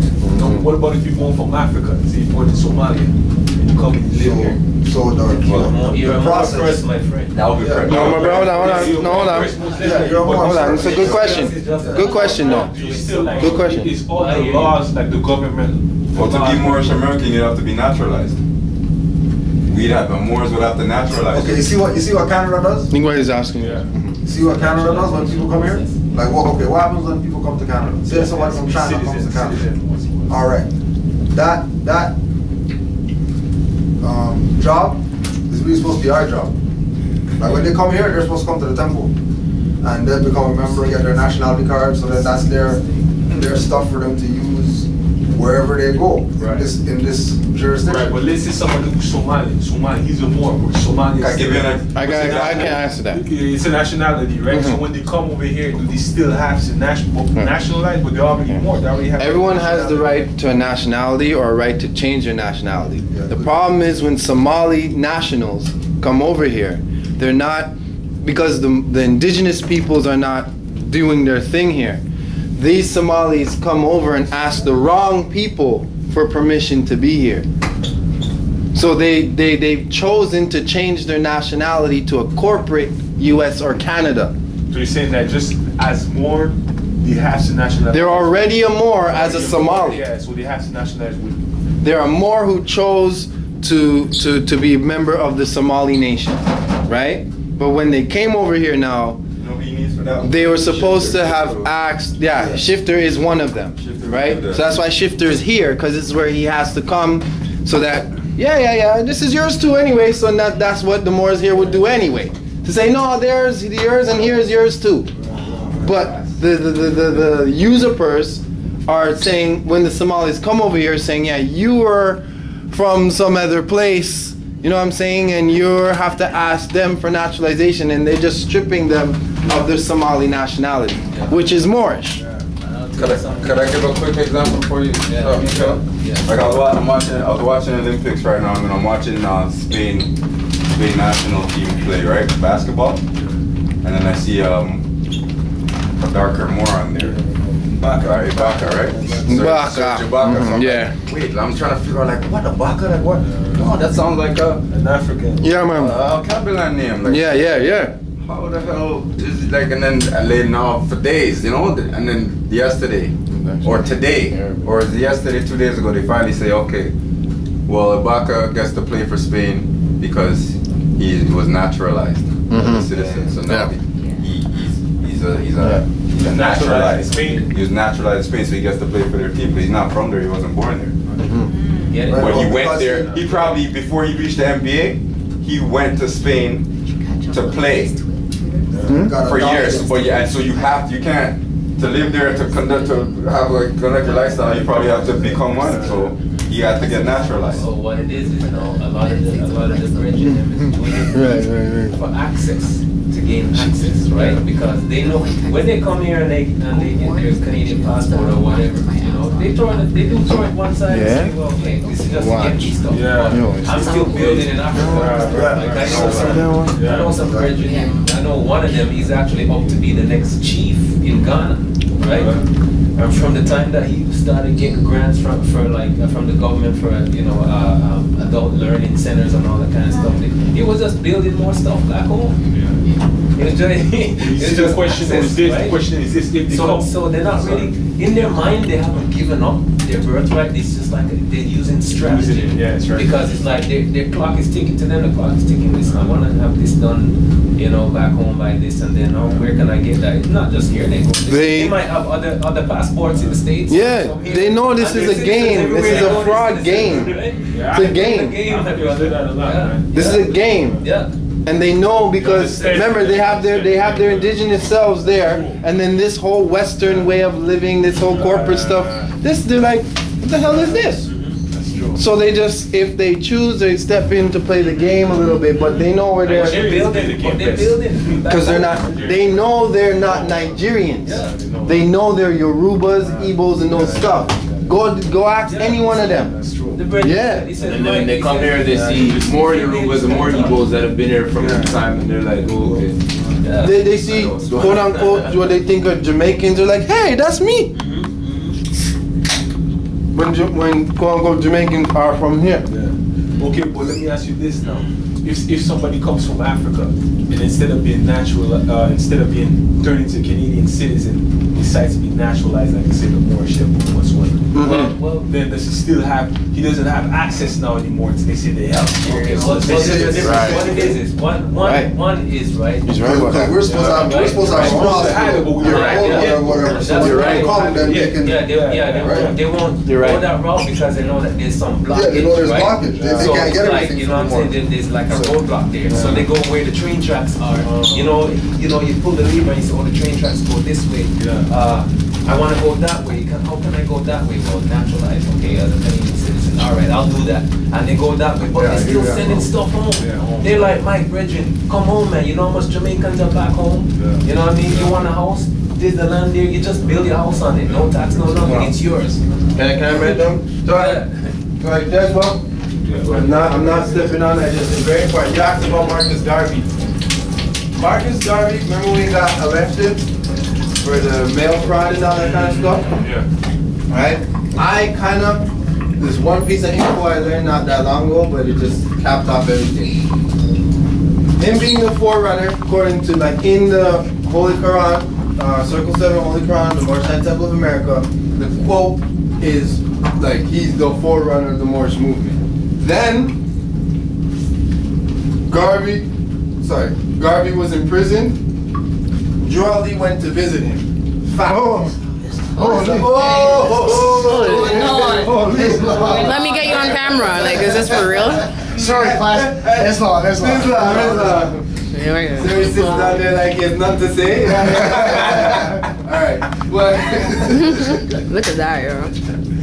Marcus Garvey, there's proven fact. Jolly went to visit Marcus Garvey when he was in prison. Okay. This is how much the magic trick. This is how much people want to be tricked, like we were talking about earlier. Marcus Garvey, in the whole case, even in the book, The Philosophies and Opinions of Marcus Garvey, it has the whole case in there, right? And if you know the story of the Dred Scott case, ever heard about that? It's the most important case that came in the Supreme Court history, and no matter what they're dealing with, it always comes down to this. It's about status. Dred Scott was a freed slave. He called himself Dred Scott. Scott was his old slave master's name, but he's been freed. He is now in another state, and they're trying to ask him for his papers. He's like, no, I'm free. They didn't believe him, so they locked him up. His old slave master came to his rescue like, it's true, I freed him. He was right, but he lost the whole case because he was plaintiff in error. He was a plaintiff in error. He was in error, like he stepped to make the claim to say that he's free, but his name was still Dred Scott, and that's the contradiction statement, and that's a crime, right? So, Marcus Garvey now, in the same Philosophies and Opinions, his story, right at the beginning of it, it says plaintiff in error. Marcus Garvey was in error in the case, and also defendant was in error too. So was the U.S. government. But from which angle? Law. Status. Mark's status is the first issue at law. Marcus Garvey claiming to be innocent in the case. He may be, but if you're not a human being, you can't make a human claim. Right? This is not a human being. Right? This is the same Dred Scott kind of situation. But hear what? So he's charged, right? He's charged, mail fraud. So he's in jail, he's about to serve his sentence, right? No, did we recognize that Marcus Garvey was pardoned by the president? Did you know that? Yeah, I think so. But do we remember that? Do we want to remember that? Yeah. I didn't know that. Is it right? Yeah. Okay, if you didn't know, all right. But if you do know, you did something, and I'm going to admit, I knew that, but I just, and whatever. Or you know what we do, right? We do that and we think that, oh, Marcus Garvey was so powerful. Yeah.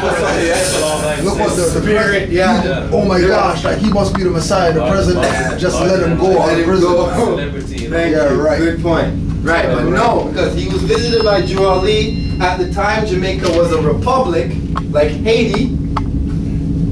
So he was returned to his nationality. Like Haiti. Without changing his name, though. All he got was pardoned and released. They didn't send him back. They sent him back. They did send him back? They sent him back to I Jamaica. didn't remember that. So here's the thing. He didn't fully proclaim, which is why he was unable to sue them or do anything. But what they had to do was what they've been doing since what slavery really is. They could only send you to one corner, to the other corner of the Americas, because according to even the King Alfred plan, we are bound to this continent by heritage. So all they can do is old war tactic is divide and conquer, which is take you from one corner. So they took probably Moors from here and brought them to Jamaica, which is why you have so much coming back. Or they could have, like, you know, that's what they've been doing over time. Excuse me. And also with his name, that's why his name didn't change. If he changed his name, if he reclaimed back his nationality, his name would be one of the 5 great nations' names. Right. Civilized tribes. I don't know. El, Bay, Day, Right. you know. Right. His son, grandson, what's his name? Junior? Marcus Garvey Jr.? Oh, yeah. Yeah, Marcus Garvey Jr. The Arab DVD? Yeah, it was the Arab slave DVD. In that same Arab slavery DVD, he says, they asked me, why don't I change my name? He's like, you just see the ego because it's been so distinguished. And everyone's just like, that's the dumbest answer I've ever heard. Even amongst their own circles, like, I can answer to that too. The nigger industry is a great addiction. We're addicted to it. Money-wise. Oh, no money-wise, just the whole addiction of the nigger industry. yeah, We gotta be niggers. yeah. And when you call yourself a nigger, and you know, this nigger industry is so deep, it's amazing. We gotta do the niggerism. We gotta be niggers. Right. I saw Sergeant Sugan Seti defending, he was being questioned that the other day. Right? He's our like a modern day dude who claims to be like a black power general or something. I don't know, right? And they questioned him about it, like, what do you mean, what are you dealing with? Like, how come you're all this nigger and all this da-da-da-da-da-da? He said, because, he goes, when I say something, if I say nigga, I get 10 men to turn around and say what's up to me and listen to what I have to say, right? So he's saying that he is looking for ignorant, stupid people to talk to all the time. This is the same mentality that the Nation of Islam and all these people, they want dumb people so they can perform magic tricks on. So so that whole concept you used to have by saying, why don't we just bring it to these people? Why don't we gotta bring, there's a level of what Marcus Garvey taught in his message to the people.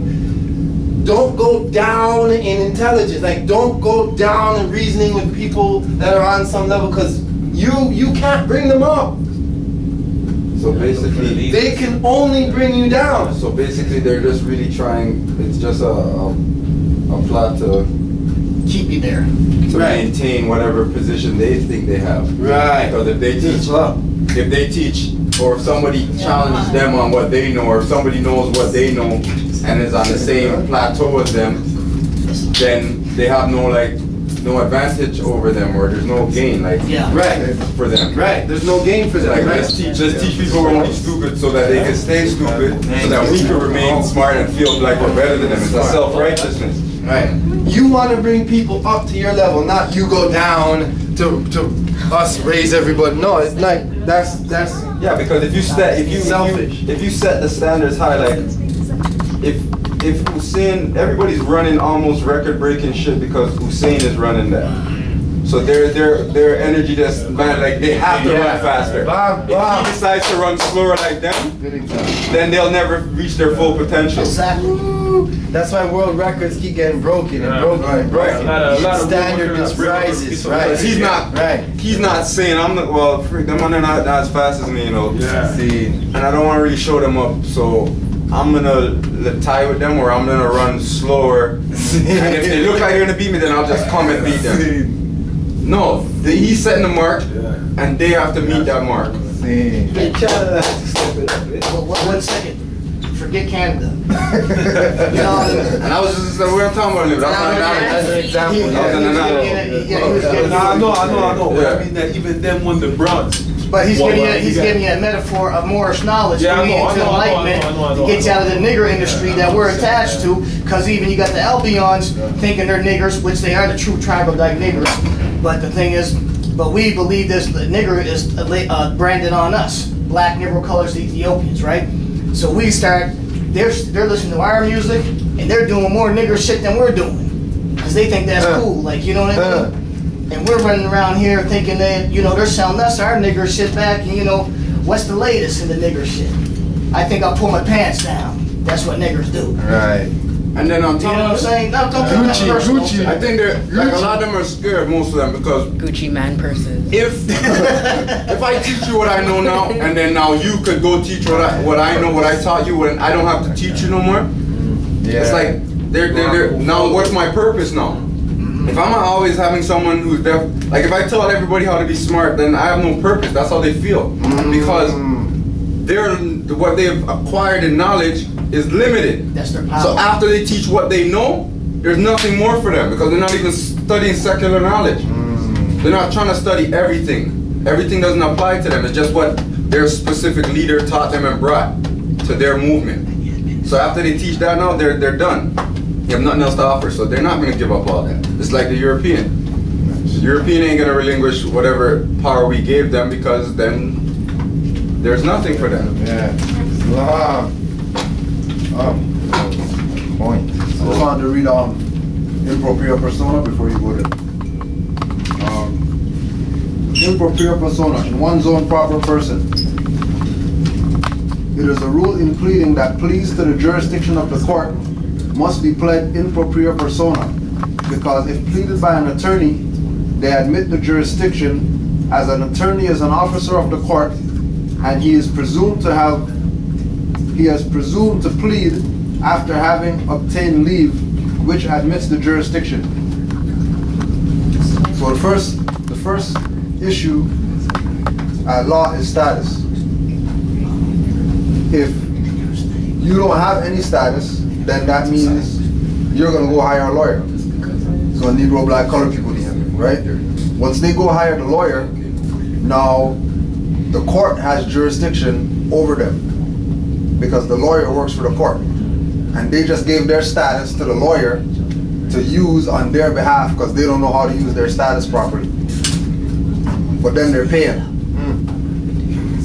right?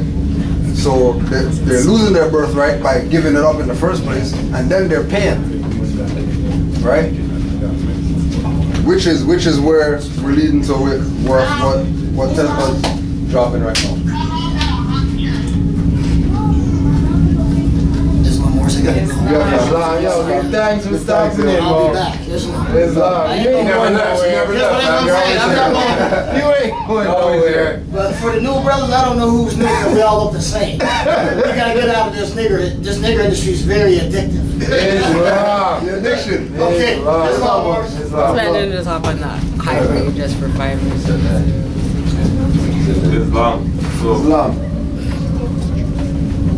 one thing that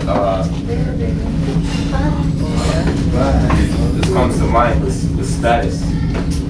You make a proclamation of your status, right? There's no guarantee that anyone else on the planet is even going to acknowledge you, right? Why does the United States have 4 constitutions? Because the first 3 times nobody cared. Nobody gave a rat's ass. We're a new nation. Tez Bob. Nobody cared. It's different than So this is an not the test we knew before. The letter from George Washington to Sultan Muhammad ibn Abdullah. Yes, man. City of New York, December 1st, 1789. Great and magnanimous friend. Since the date of the letter which the late Congress, by their president, addressed to your majesty, the United States of America have thought proper to change their government and institute a new one, agreeable to the Constitution, of which I have the honor herewith to enclose a copy. The time necessarily employed in the arduous task will apologize and account for your majesty's not having received those regularly advised marks of attention from the United States, which the friendship and magnanimity of your conduct toward them afforded reason to expect. The United States having unanimously appointed me to supreme executive authority in this nation, your majesty's letter of August 17, 1788, which by reason of the dissolution of the late government remained unanswered, has been delivered to me. I have also received the letters which your majesty has been so kind as to write in favor of the United States to the Bashas of Tunis and Tripoli, and Bashas are Beys. And I present to you the sincere acknowledgement and thanks for the United States for this important mark of your friendship for them. You understand? Yeah, but the Sultan, he was a Moor, right? Yeah. He's the Sultan of Morocco, yeah. Right? So we have to understand that when we do something, when we make our proclamations, they're proclamations, right? There's no guarantee of what another person's action is going to be, right? And that's for all of us to know, right? However, we stay persistent, like the United States. Declaration of Independence, proclamation of the United States, United States Constitution. Like, these guys tried really, really, really hard. The United States Constitution came under Abraham Lincoln, right? No. Was it? No. No. Abraham is way later. Abraham was at the time of the so-called emancipation, Yeah. when they're so-called freeing slaves. So think That's about, when it became- they went through all that work. That was a start. They're not gonna just, well, okay. Let you guys just say whatever say what you are, and we'll acknowledge you. No, because people work really hard. They know people work real hard. Nobody gave them no black, so But I guess they had to build some kind of society Well, they had to get friends. They had to get friends. People who, you know, may or may not have been supportive of the Moorish movement, but who were Moors, who had sway, and said, okay, well, yeah, and then that lets you know that even though the Sultan and the people in Morocco, in the kingdom, were Moors, they were going against the empire. Because they had to go to Tunis and Tripoli, were both banging on Europeans and American ships and say, hey man, these guys want you to stop, you know, hurting them and robbing them. Could you know, send them they sent them a letter and said, you know, stop. These guys want you to stop robbing. Where was Tunis and Tripoli? What is that? They're right. It's Tunisia and Algeria, where those countries are now. So it's one of that Morocco, right? But really, that's here. Sending a letter to those guys over there, saying, you know, these merchants who come here, who stop doing that. They don't want, you know, they want you to stop robbing them. But remember, it's part of the Reconstruction, right? Taking the people out of their natural status and then having them to adopt something else. So like that's what happened with the Ottoman Empire. After the Moorish Empire fell in 1492, all of a sudden the Ottoman Empire pops up out of nowhere, and they're established and they have their own land and they have a kingdom and they have, you know, all this stuff, but they're new. Like how are you a new empire? Well, okay. How are you becoming a new empire? But you see, Tunisia. You said the name is Tripolis and what else? Tunisia. Yes. So these guys listen to them? Not at first. But then they were robbing them until 1905. Who's they? They were robbing who? Pirates in Moors in North Africa, in the Mediterranean and off the coast of Al-Kabulan. Right, we're robbing European and American ships, and so some countries decided let's make treaties with some of these guys. Some countries said let's fight a war with them, right? Some countries warred and then decided let's make a treaty. The war is too expensive, right? And that was a big thing too. Oh yeah, I remember. They ran out of money. They ran out of money so fast it wasn't even funny. But meanwhile, Africans weren't running out of money. Yeah. They're running out of money in Tripoli and Tunis. Just walk across the desert and pick up a handful of gold and walk back. Build 5,000 more ships. Yeah, I remember they made a treaty for it. And then but you see when I read it, I remember reading it, but they kind of made it seem like it came from Morocco in Africa. Yeah, but see, that's the thing. They never said that. Let's read it again. People assume that. Not from here. I'm saying from the document I read.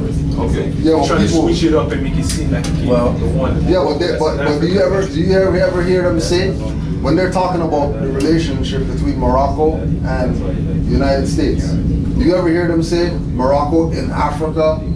They say kingdom. They say kingdom, right? So automatically, people's mentality is gonna go back over there, right? Like automatically, you're gonna go back over there. But they're applying a 1956 concept to an 1856 document.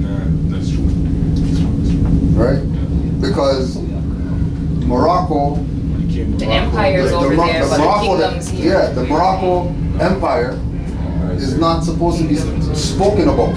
Like that was supposed to be, you know, like silent information, don't talk about it. Like don't bring that name up as far as Morocco on this side. So they can get everybody's attention diverted over there. Because they're not saying Morocco over here.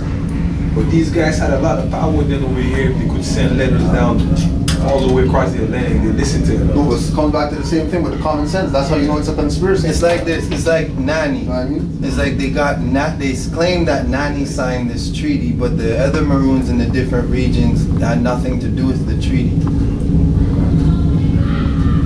You get that? They went to one independent king of a big empire with many kings. Yeah. Empire is a collection of kings. There's even emperors in the empire that supersede the king. They never went to them. Right. They could have went to like some Asian Asian ruler about the jurisdiction over here too. But all those people knew about the Moroccan Empire, and they weren't going to help the European overthrow it. Only those guys in North Africa agreed to help overthrow it. And then once they overthrow it, then everything else just came with it. Well, why did they agree to help overthrow it?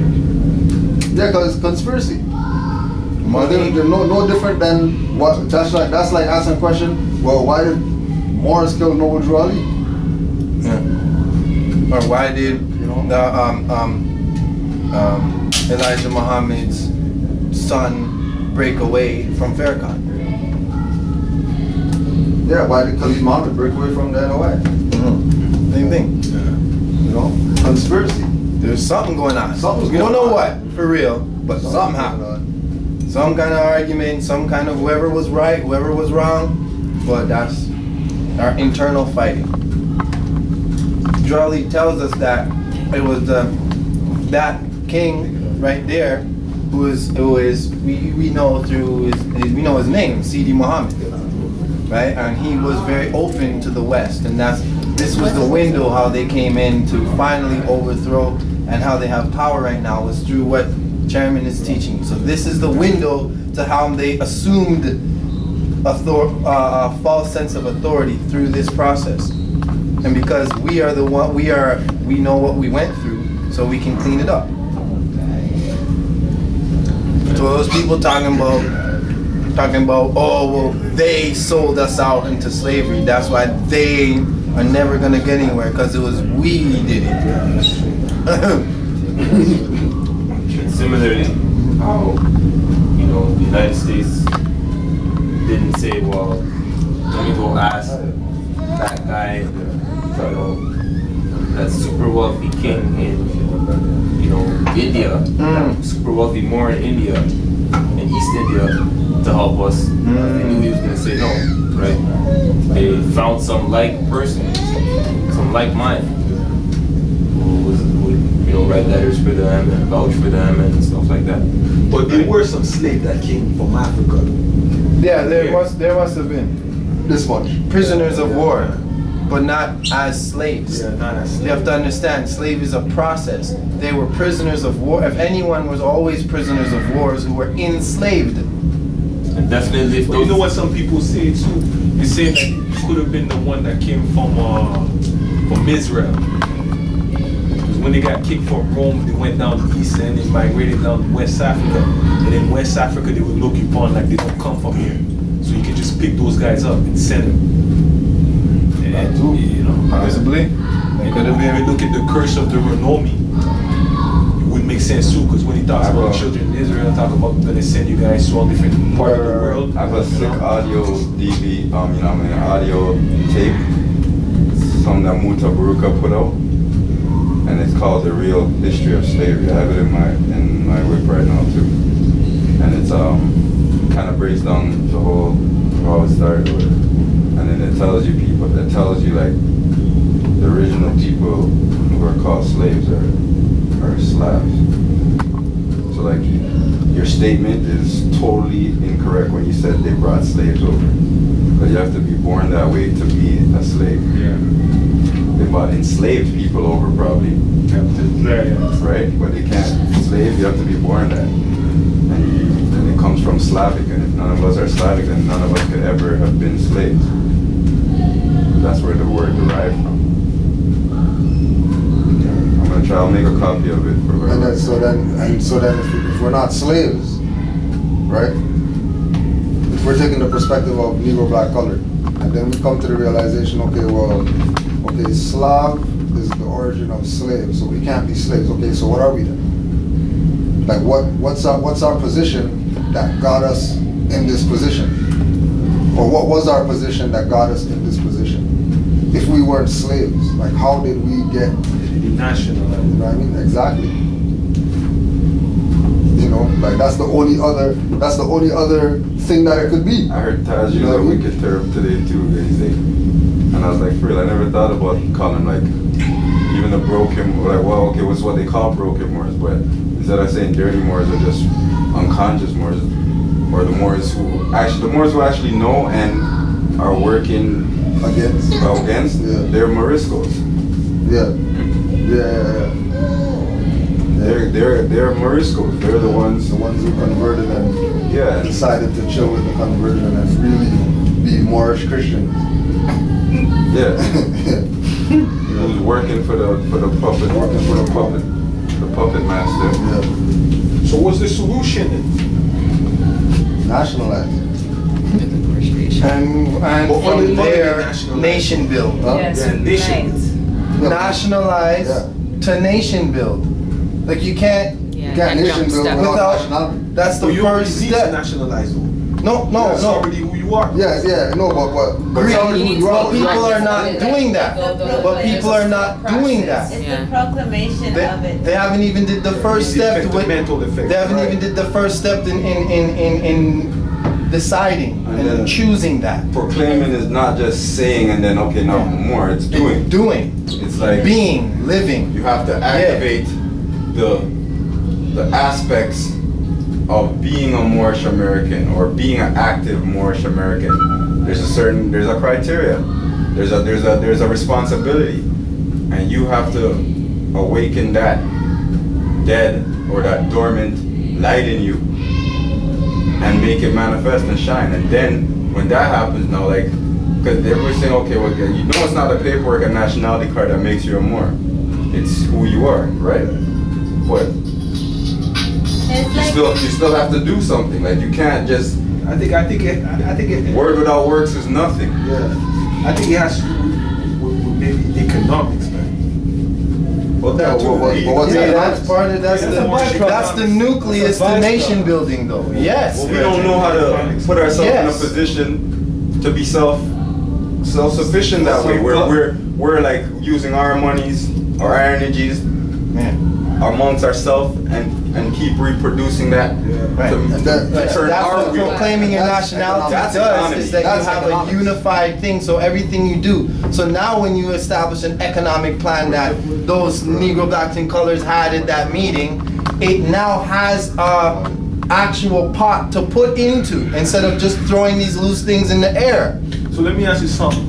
If you nationalize, you're already a Moor, what I mean, like, and you get recognized by the governor of this country, or the system whatsoever, that means that whatever file you have on you don't count anymore. No, that's if you have a criminal record, that doesn't mean nothing anymore. Let's the contract.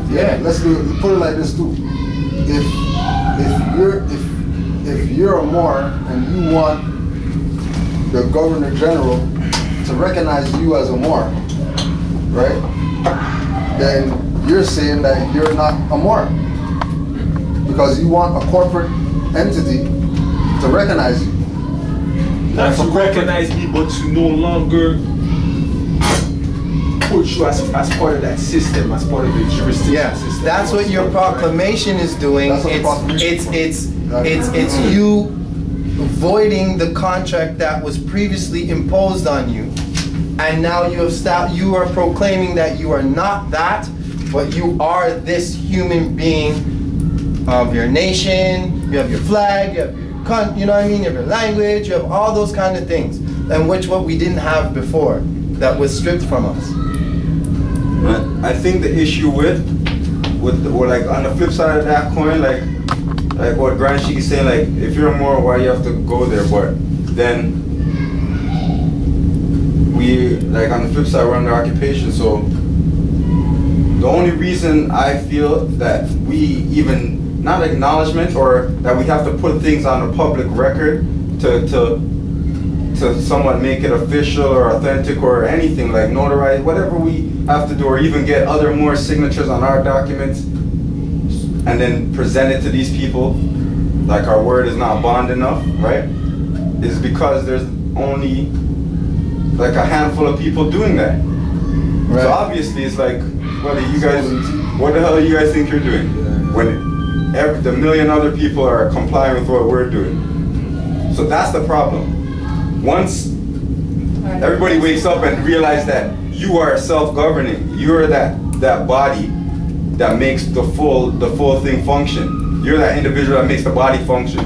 right? You're the cell. But I think it has to be a certain group of people that takes it to the next level, not only like religious wise, not only like civic wise. I'm talking about a group of people that really build some stuff and start having and start having their hospital and start creating their own more business. divine national movement, baby. In that process, those things already built, fam. Yeah, same All we thing. gotta do is just go take it over. Just tell them to step down. The schools is there and everything is there for us. We just gotta step up and claim it. Okay. Islam. But people just look at it, and then the people just want to follow it. Just like your example when you say like in the Olympics, both has to be the one running faster. So you have to, once you build your own thing from scratch, you have your own economy, your own this. The rest of the people are just gonna want to follow. Yeah, but look up and it starts somewhere. Who are these guys? Like look at the community center. We don't start making the research. Why they wearing the feds, man? These guys got their hospital, man. They got their own car, their own thing, Who are these dudes, man? Yeah, but it comes back to what we were talking about from the beginning.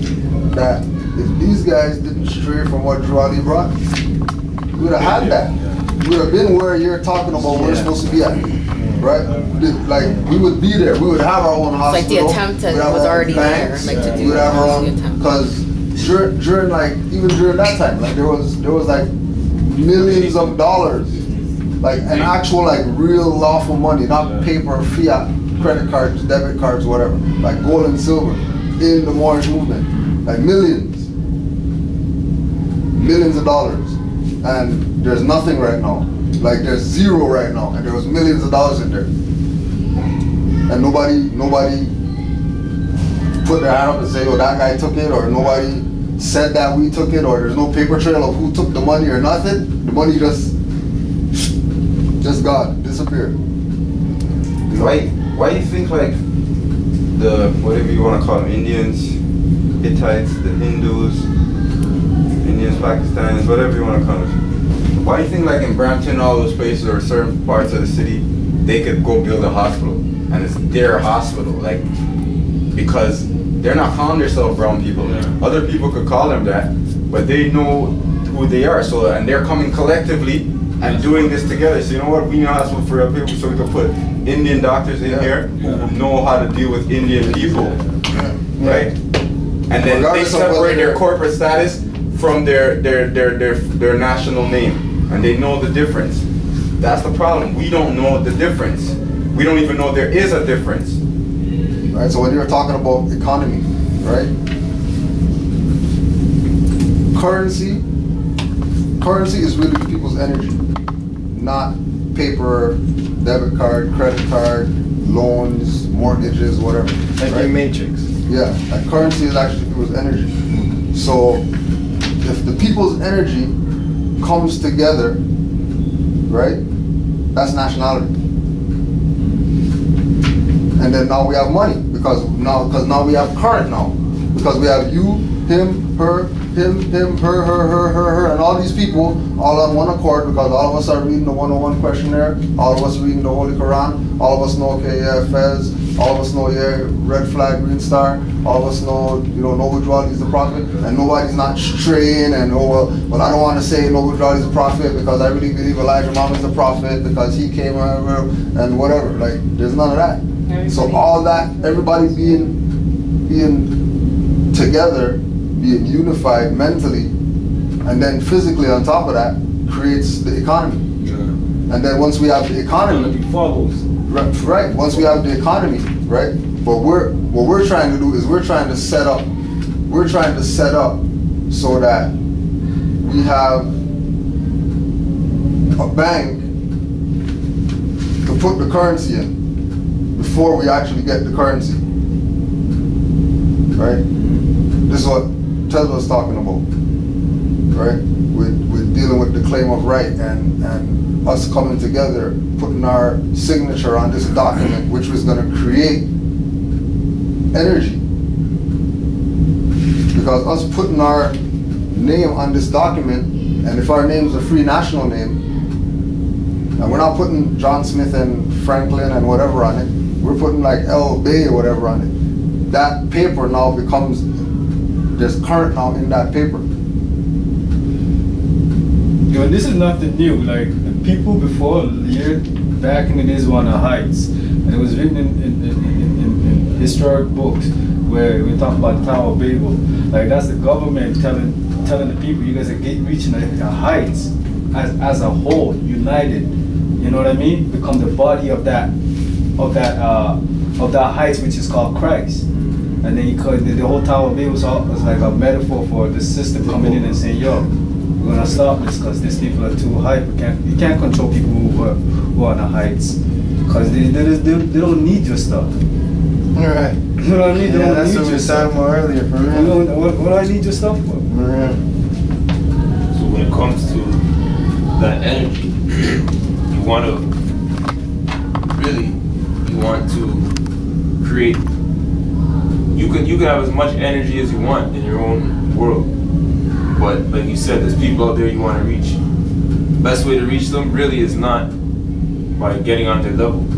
It's by coming at them from L, Bay, Ali, or Day, and then that's all. That's the only choice they have. That's all they can deal with. You know what I mean? And showing them that this is who you are, right? And showing them in venues that they're familiar with, such as a newspaper or such as the county recorder, right? But that's a venue. That's not the level that you're speaking to them. Don't go down in level. If I stand right in front of you and I start speaking about quantum physics, I'm still speaking quantum physics whether I'm standing in front of you, I'm sitting over here. But if it's my duty to teach you quantum physics, I can't just, 2 + 2 is 4. Like, no. If you're supposed to know that, you should already know that. I'm not gonna come here and teach you 2 + 2 is 4. I'm gonna teach you quantum physics. That's my duty. Right? So yeah, get in front of their face if you have to, right? And by getting in front of their face, we mean putting things on paper and writing things down and putting our autograph and doing this paperwork, right? It's not, like you said, it's not necessary, right? But if,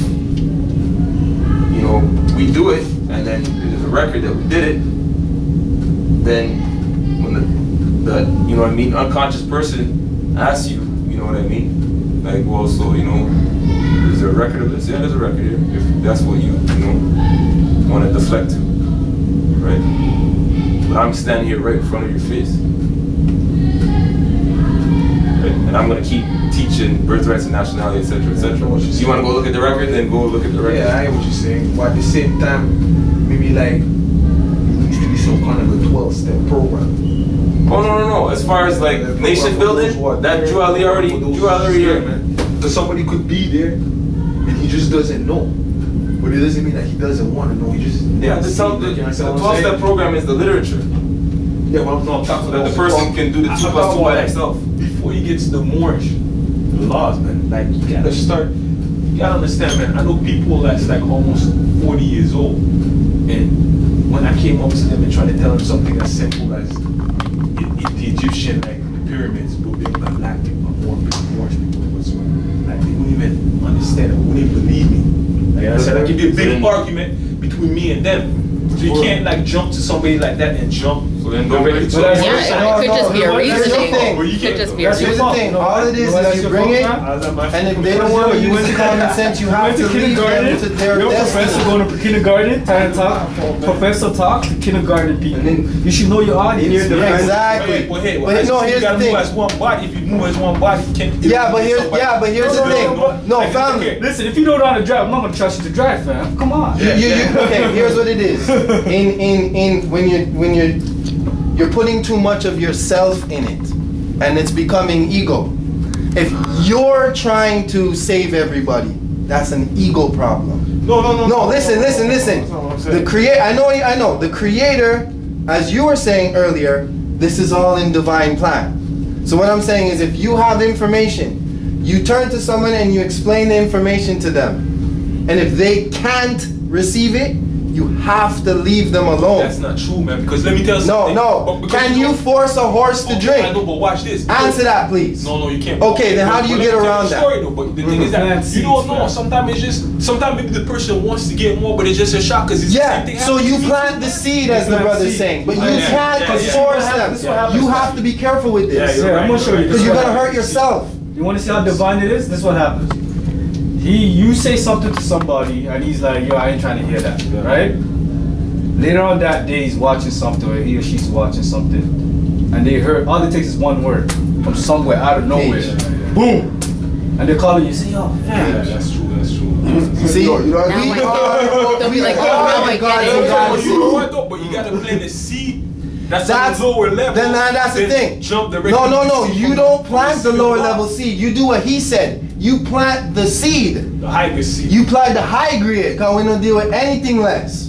Yeah. Right? And allow them on their own time. Put it like this, right? Put it like this. To receive. How you gonna understand the more? For example, likewise with you. Plant the seed, right? You're going through it right now. But you see, but this is the difference. You're seeking. Watch this. You are seeking. Okay, yeah, that's true. We're not making you do none of this. You're right. But only when you are ready to receive this are you ready to receive this. Like we've been saying this for a long time. You're right, but watch this. When you guys told me that, like I told you, there was already a big base. I already had a solid base. Everyone has a base of whatever it is. It may no, but hear what I'm saying. You may be specialty at what you are, but someone else is a specialty at what they know. You can't belittle, you're not above what they know. Right. You may know some little about history, but they may know some science. They may know some math. You just one aspect, bro. So what I'm trying to say is, everyone comes from where they come from. Okay, I hear you, but watch this. Okay, when I was 25 years old though, same thing. I'm at work, this dude's telling me, yo, you know what, because he's from, where is he from, Djibouti. And he's telling me, oh, no, all people came first, they were all black. The first man was black, we all come from Africa. Yeah. That's what he told me. Yeah. We all come from Africa. Yeah. And I'm like, what do you mean we all come from Africa? And blah, blah, blah, blah. You know what I'm saying? And I'm over here and I'm arguing with him. Yeah. And at the time, after that, I'm looking back on that, I'm looking how fucked up my mind was at the time. Yeah. So that's why you can't like ban somebody and be like, just because you didn't know that. No, you're the one who said that. We're not doing that. You just said that. We're not doing that. We are making clear that we are not forcing. That we are telling you to just drop the jewel, and if they're not ready, then go. You guys just okay. That's what we're saying, bro. But watch what I'm saying, though. What you I'm just saying said is the same you're not thing. hearing it. You're not hearing it. No, I hear what you say. I hear exactly what you said. Listen, more. You just said the same thing that Landry said that a brother did to you. Yeah. Like. You're forcing it. Yeah. No, he didn't force it. He told you something. Right. And now when you came into yourself, you're able to reflect on that and remember those teachers. Yeah, that's the science. Let me finish the story. You gotta let me finish the story. The point is that when this guy said that. Let's move on after. When this guy said that, he started from the beginning to me. He just started with, oh, okay, everybody came from Africa. That's what the argument started with. So it was something that was simple. So from him telling me something that's really the beginning of everything, I started from the first level when I went and made my research. You know what I'm saying? So it was kind of easy to digest because I started from step one. Yeah. Okay, but that's a step one for you. This is what there's nothing it's not written in stone as to what's first level for someone else. Because first level for me is different first for you, and that's your answer. Let me just say two quick things. In approaching, they're trying to feed somebody knowledge. Like you can't, like on a physical level, unless it's your woman or your significant other or your man, like you're not feeding an adult food. True. They're gonna feed themselves. True. So you have to come to a child. Right. And then I'm not talking about age. Let me finish. I'm not talking about age. I'm talking about mentality. So a child is able to soak in and will soak in stuff. So there could be a 50-year-old person who has that child mentality where they're still able to soak in knowledge. They say when you're 35, you're fixed in your ways. So someone who's over 35, from what they experienced from the beginning of what they can remember till that point, is who they are. So to try to break them out of that mold, damn right it's going to be difficult. And then in your defense and in other people's defense, yeah, you can't try to give someone a program, a new program, without you have to deprogram first, because it's only gonna. That's what I'm trying to say. Yes, you're right. I know. I totally agree with you. But in that process, or in that same token, you can't just say, well, you're not ready, so I'm not gonna feed it to you. Yeah. No, you feed it to them, and when it's time, it'll manifest. Like I have the same problem. Like I get mad at people because I'm like, why don't you know? Like how come you can't take this? But everybody has their own development stage. So at a certain point in time is when their eyes supposed to open, it'll open. But you can't give a person a new program without deprogramming the old one. Yo, remember when you talking about the 12-step program? Yo, for like people who are addicts, you can't help them until they realize they're addicts. Like Bob said, who feels who knows, who the cafe make them wear it. Islam.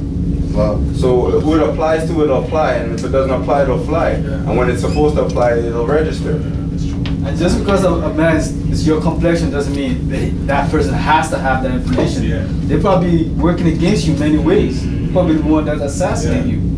So sometimes you gotta leave things be and just keep it moving. It's a spiritual thing too. Islam, Chairman? Islam. So we're just gonna start in. We're gonna do a quick little just take this time out for like a temple meeting session.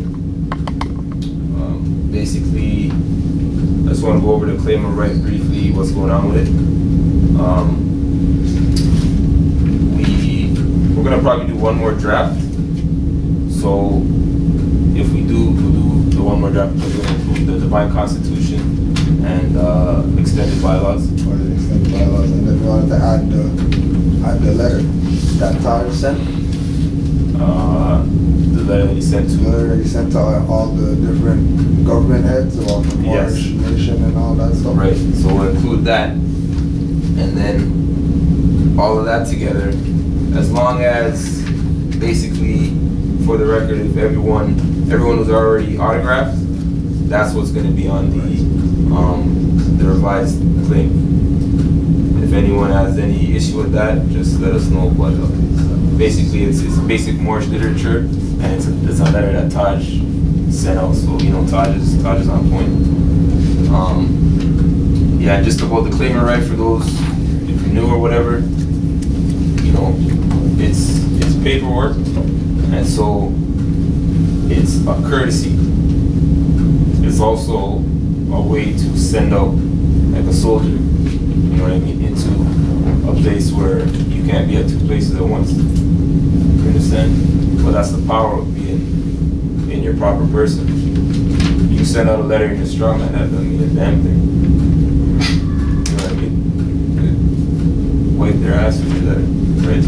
But you put this on the record, it's on the record. They can wipe their ass, but then they have to make amends for wiping their ass, and then you have to go through that process. Why do you wipe your ass with my letter? And then they have to give you a response, right? So,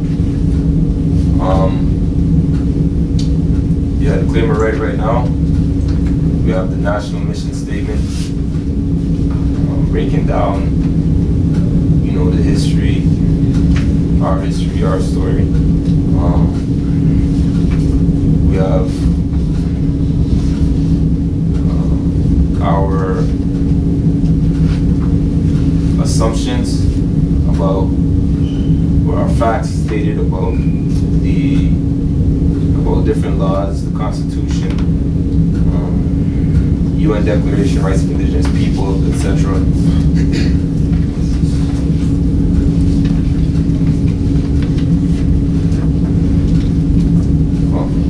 Some articles from Rights of Indigenous People.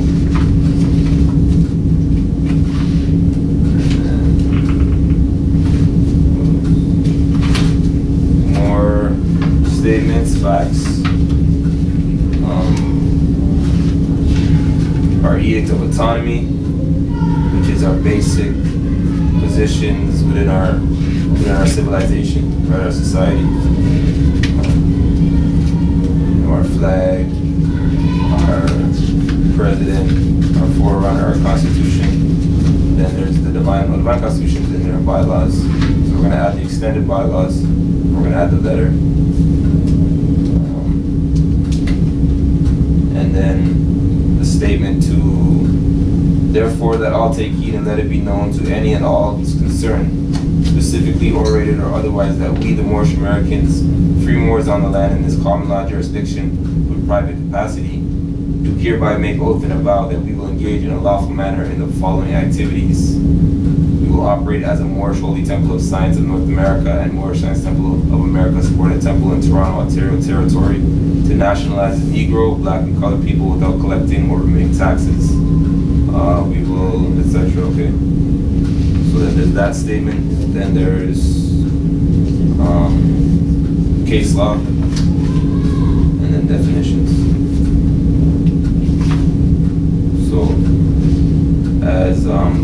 verifiers. There's Cujo, myself, and Grand Vanguard, Adisa, and basically, how much signatures we have on that? So right now we're up to 19 autograph. It's mostly just the adults. Yeah. Right. So that's 19. 19. It's not bad. And we have space for 28. But I mean, this is pretty much. I think there's 2 more people who sent me digitals. So I'll try to figure out. You got things Trevor's? I got Trevor's, and I got Sandra. His wife. It was in the same PDF that I sent you. Okay, so then that's 2, and then Justice. Yeah. What about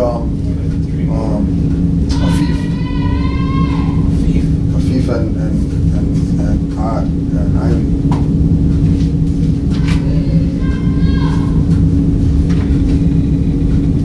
Yeah, I don't know how I missed him. But to make sure we get him. Them 3. Usually you see him on Tuesdays. Yeah, Tuesdays we'll catch him. Yeah. So Jamal's on there. There'll be about 5 more. That'd make it about 24. And then I'm gonna put in the order for the Mars Science Temple seal also in the week.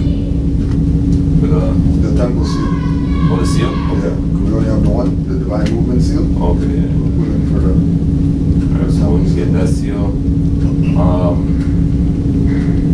Basically, when all the autographs are out there, it can get notarized, right? Yeah. I don't know if with the notary, if everybody's gonna have to go, or if they'll just do it as like how it was before. Yeah. Because then there's also individual stuff, like everybody there's a package that was sent out. Yeah. I know Najwa did like everything that was in the package. Certain people probably did certain ones that did everything. Yeah. Like myself, I just have my legal name declaration. Okay. Just write it down with more factors, or yeah. They have the name declaration, right to travel, and all that stuff. They're more excited. Yeah. We're using all that as one, huh? Yeah. That document? Okay. Yeah. Oh, okay. So you don't have to separate it. The only thing you do is just take out one notary. When me and Ado did ours, yeah, we told him, especially when you notarized it, well, the way they're gonna, especially at that notary, he bases it off of signature. Yeah, so every time he has to put a signature, that's a different thing. But if we go authenticate it now, they ask, like, is this one document? And they're like, yeah. So they put it all together. And then put the front. And yeah, they put everything together. If you don't, it's going to be $16 for each document to authenticate. So you have to say, yeah, it's a package. It's just one. Yeah, they ask you one document. They're not going to look at the signatures or nothing like that. Put a little red tip there. Yeah, so, and then also just to update, we are Sterling's here.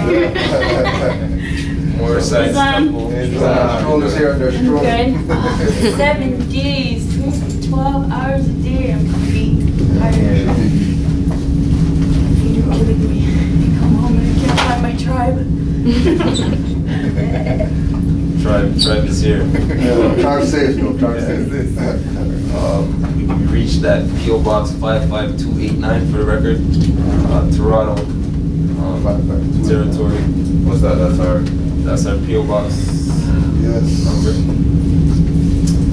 And I'll hold the key and I'll give Cujo the next key. So where's the thing at? In Scarborough Town Center. Town Center. Downstairs. Oh, for the mailbox? That's alright. When I open up any more PO boxes under the temple name, just let us know. What is it? What's the thing again? PO Box 55289. 55289.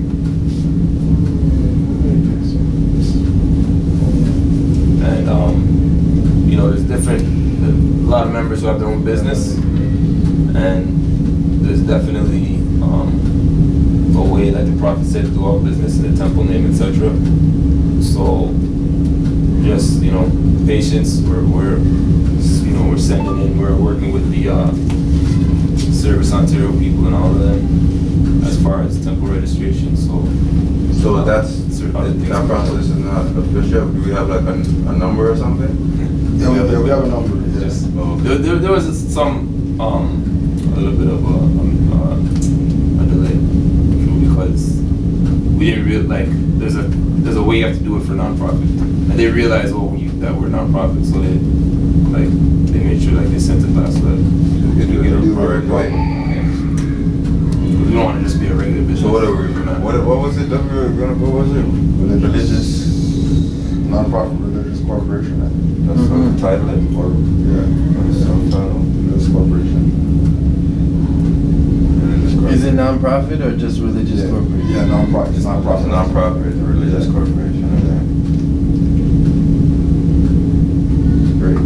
So, I mean, also the other thing too is, if there's any other place you want to put something on the record, be free, right? Like, there's a point where, I don't know, me and Cujo were I was looking online and looking at different counties, just their websites, and calling up a few of them and just to gauge them, you know what I mean? Catch their vibe, and it's a corporate jurisdiction. It's a corporate whitewash all blackwash all around. What do you mean, like putting it in the public record? Yeah. But that doesn't mean that was Ontario. That was Ontario. Most stuff in Ontario. I don't know if you go to different provinces or provinces might have. I know for sure. In fact, for a fact, I can There's break small down in the States you're talking about? That's like officially though, There's small town in the States you're talking putting about? Putting it on public record. Yeah. Right? Go on the news and say, that's putting it on public record. No, when you were talking about one time? What I was checking out? Yeah, you say you're going to send in member the signature collective? Oh, for this, we're gonna send this to Cooks County. Yeah, that's so they put stuff on record. Cooks County is where so that's why I was trying to make the point of that. That's the only way that we can start to advance is if we're doing it. Because like you're saying, we could keep going to them to do whatever to get the process. Yeah, but once we do it, but then they could hide it or do whatever we want. They've been doing, right? Yeah, but if 20 of us are doing it, they're still gonna hide it. But if once, so our but true too. Remember too, there's places that have kept the original way of interacting between Moors and the corporate for whatever reason. Right, Cooks County is one. There's a place in North Carolina. There's even probably places in Canada, right? That I'm still wanting. Out west, I have a feeling there must be something going on down there, man. Out east too. So the thing is too is to kind of is that if we honor that connection, that'll just make it all the more easier for everyone. I think the other thing too is, as far as the public record, is more is putting money into the paper. Yes. And just put it in the paper. Put it, definitely. I just make it. Just put it in the paper. If it's gonna end up being a 20-page paper, because we have to put everything in there, then everybody for that issue. Then it's public record for real, because it's in a paper, it's in newsprint. You know what I mean? It could go anywhere that we can't go, right? To put people on notice. And that one is huge. I highly encourage that. The next issue guaranteed has to be. It's gonna be one, like you said, 20 pages. Trevor is better with me. He's got all this stuff. I'm like, yo, put that in the paper. Again, and I got this other, put that in the paper. You know what I mean? If you, and then general articles too, article submissions. You know, things that you write down, you have on your mind that pertain to a movement that you want to share. Put it in the paper. You know what I mean? What next issue has to be a big one. So then, what's our process? What methods are we going to take to try to get our paper to be officially recognized, where we could have it in all the newsstands, or we could have it at every venue that sells newspapers or gives out newspapers, and it's not that's something I thought about. I'm not really. I think you pay for that. Yeah, right. Like how the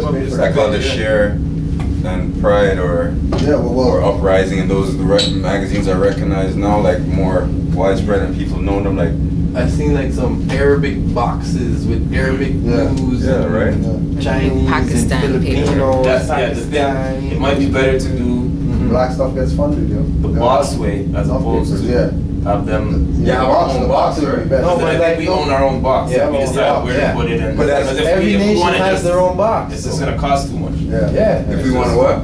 If we want it like every mass distribution. No, but I mean like boxes. The initial thing would be great, but then after hopefully there's supply and demand, and then we have to get it into those places, right? But then those news, it's what it's gonna make them feel like this is not like. Okay, is this a legitimate paper? Or you guys just trying to think? That's what I'm talking. That's what I'm looking at. Like I said, but they don't do that with the Arabic paper and whatever. You know? Because they have a community. But they have a community for it, right? Back them and say, well, right. It's our official thing. Same thing with us, yo. Same thing with us. Like newspaper, back our own stuff. Newspapers about news, right? So whenever you can tell a story from an original point of view, then there's always gonna be someone who's gonna go, oh shit, I didn't know that. You look at another paper and realize I read the same thing. I read about the same thing and I didn't get. But again, is originally there's this conspiracy in their paper that asked him a couple of stuff. But do you have his link other than you telling him? Yeah, that's what I was gonna That's what I was gonna say. Like, needs to the department or information department or whatever. Like, there has to be an assigned representative that's dealing with the paper that's making the decisions for it. Yes. Like everyone has their ideas and everyone will tell them what we want, but position. Yeah. We have to. The next thing that I'm gonna suggest, okay, like this is not from my office of chairman. This is just a suggestion. If people, the temple wants to take it up, it's up to you. There's still a few positions that, even according to administrative functions, should be held for properly functioning temple. And one option, flexible, that we could do, because people have lives and nobody's pretending like we don't have no bills to pay and things to do that. You know what I mean? Even though, you know, children to feed and whatnot, right? But certain positions, right? If you so choose, we could take up on a shared basis, shared responsibility. So for a position, there wouldn't be just one person. Right. Maybe there's 3 or 4 people, and you split it up by weeks. So this week, you gotta, you know what I mean? Take care of responsibilities. Next week it's that one. Next week it's that, and then it rotates. You know what I mean? So that, yeah, you are, you know, secretary, but it's like part-time, like seriously part-time. So you know that, okay, this week I'm not secretary. You can put in your hard work for a week. But when it's your week, you're serious and go hard. So it's a suggestion. I like that one, Chairman. Keeps everyone active, if not every day.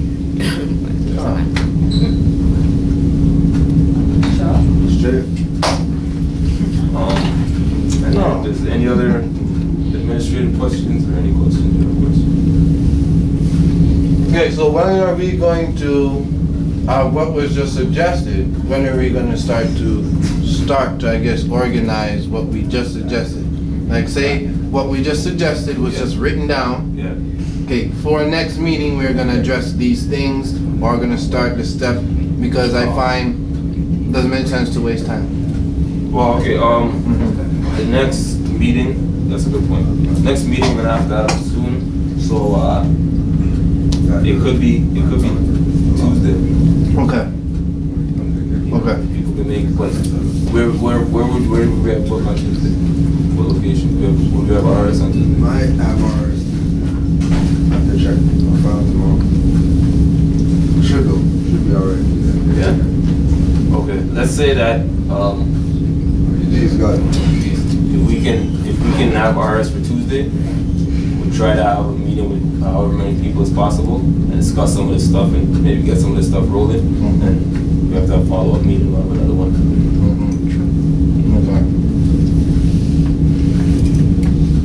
Yeah, so Tuesday, I'll send out an email tomorrow after the confirmation on the record.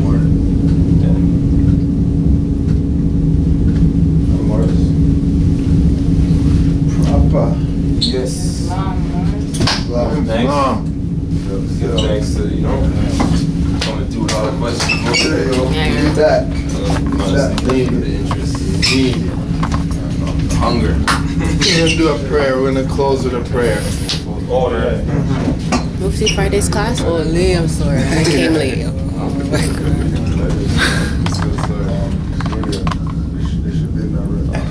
Where's the letters? Draw the book right there. Just to like roll off the couch or You can,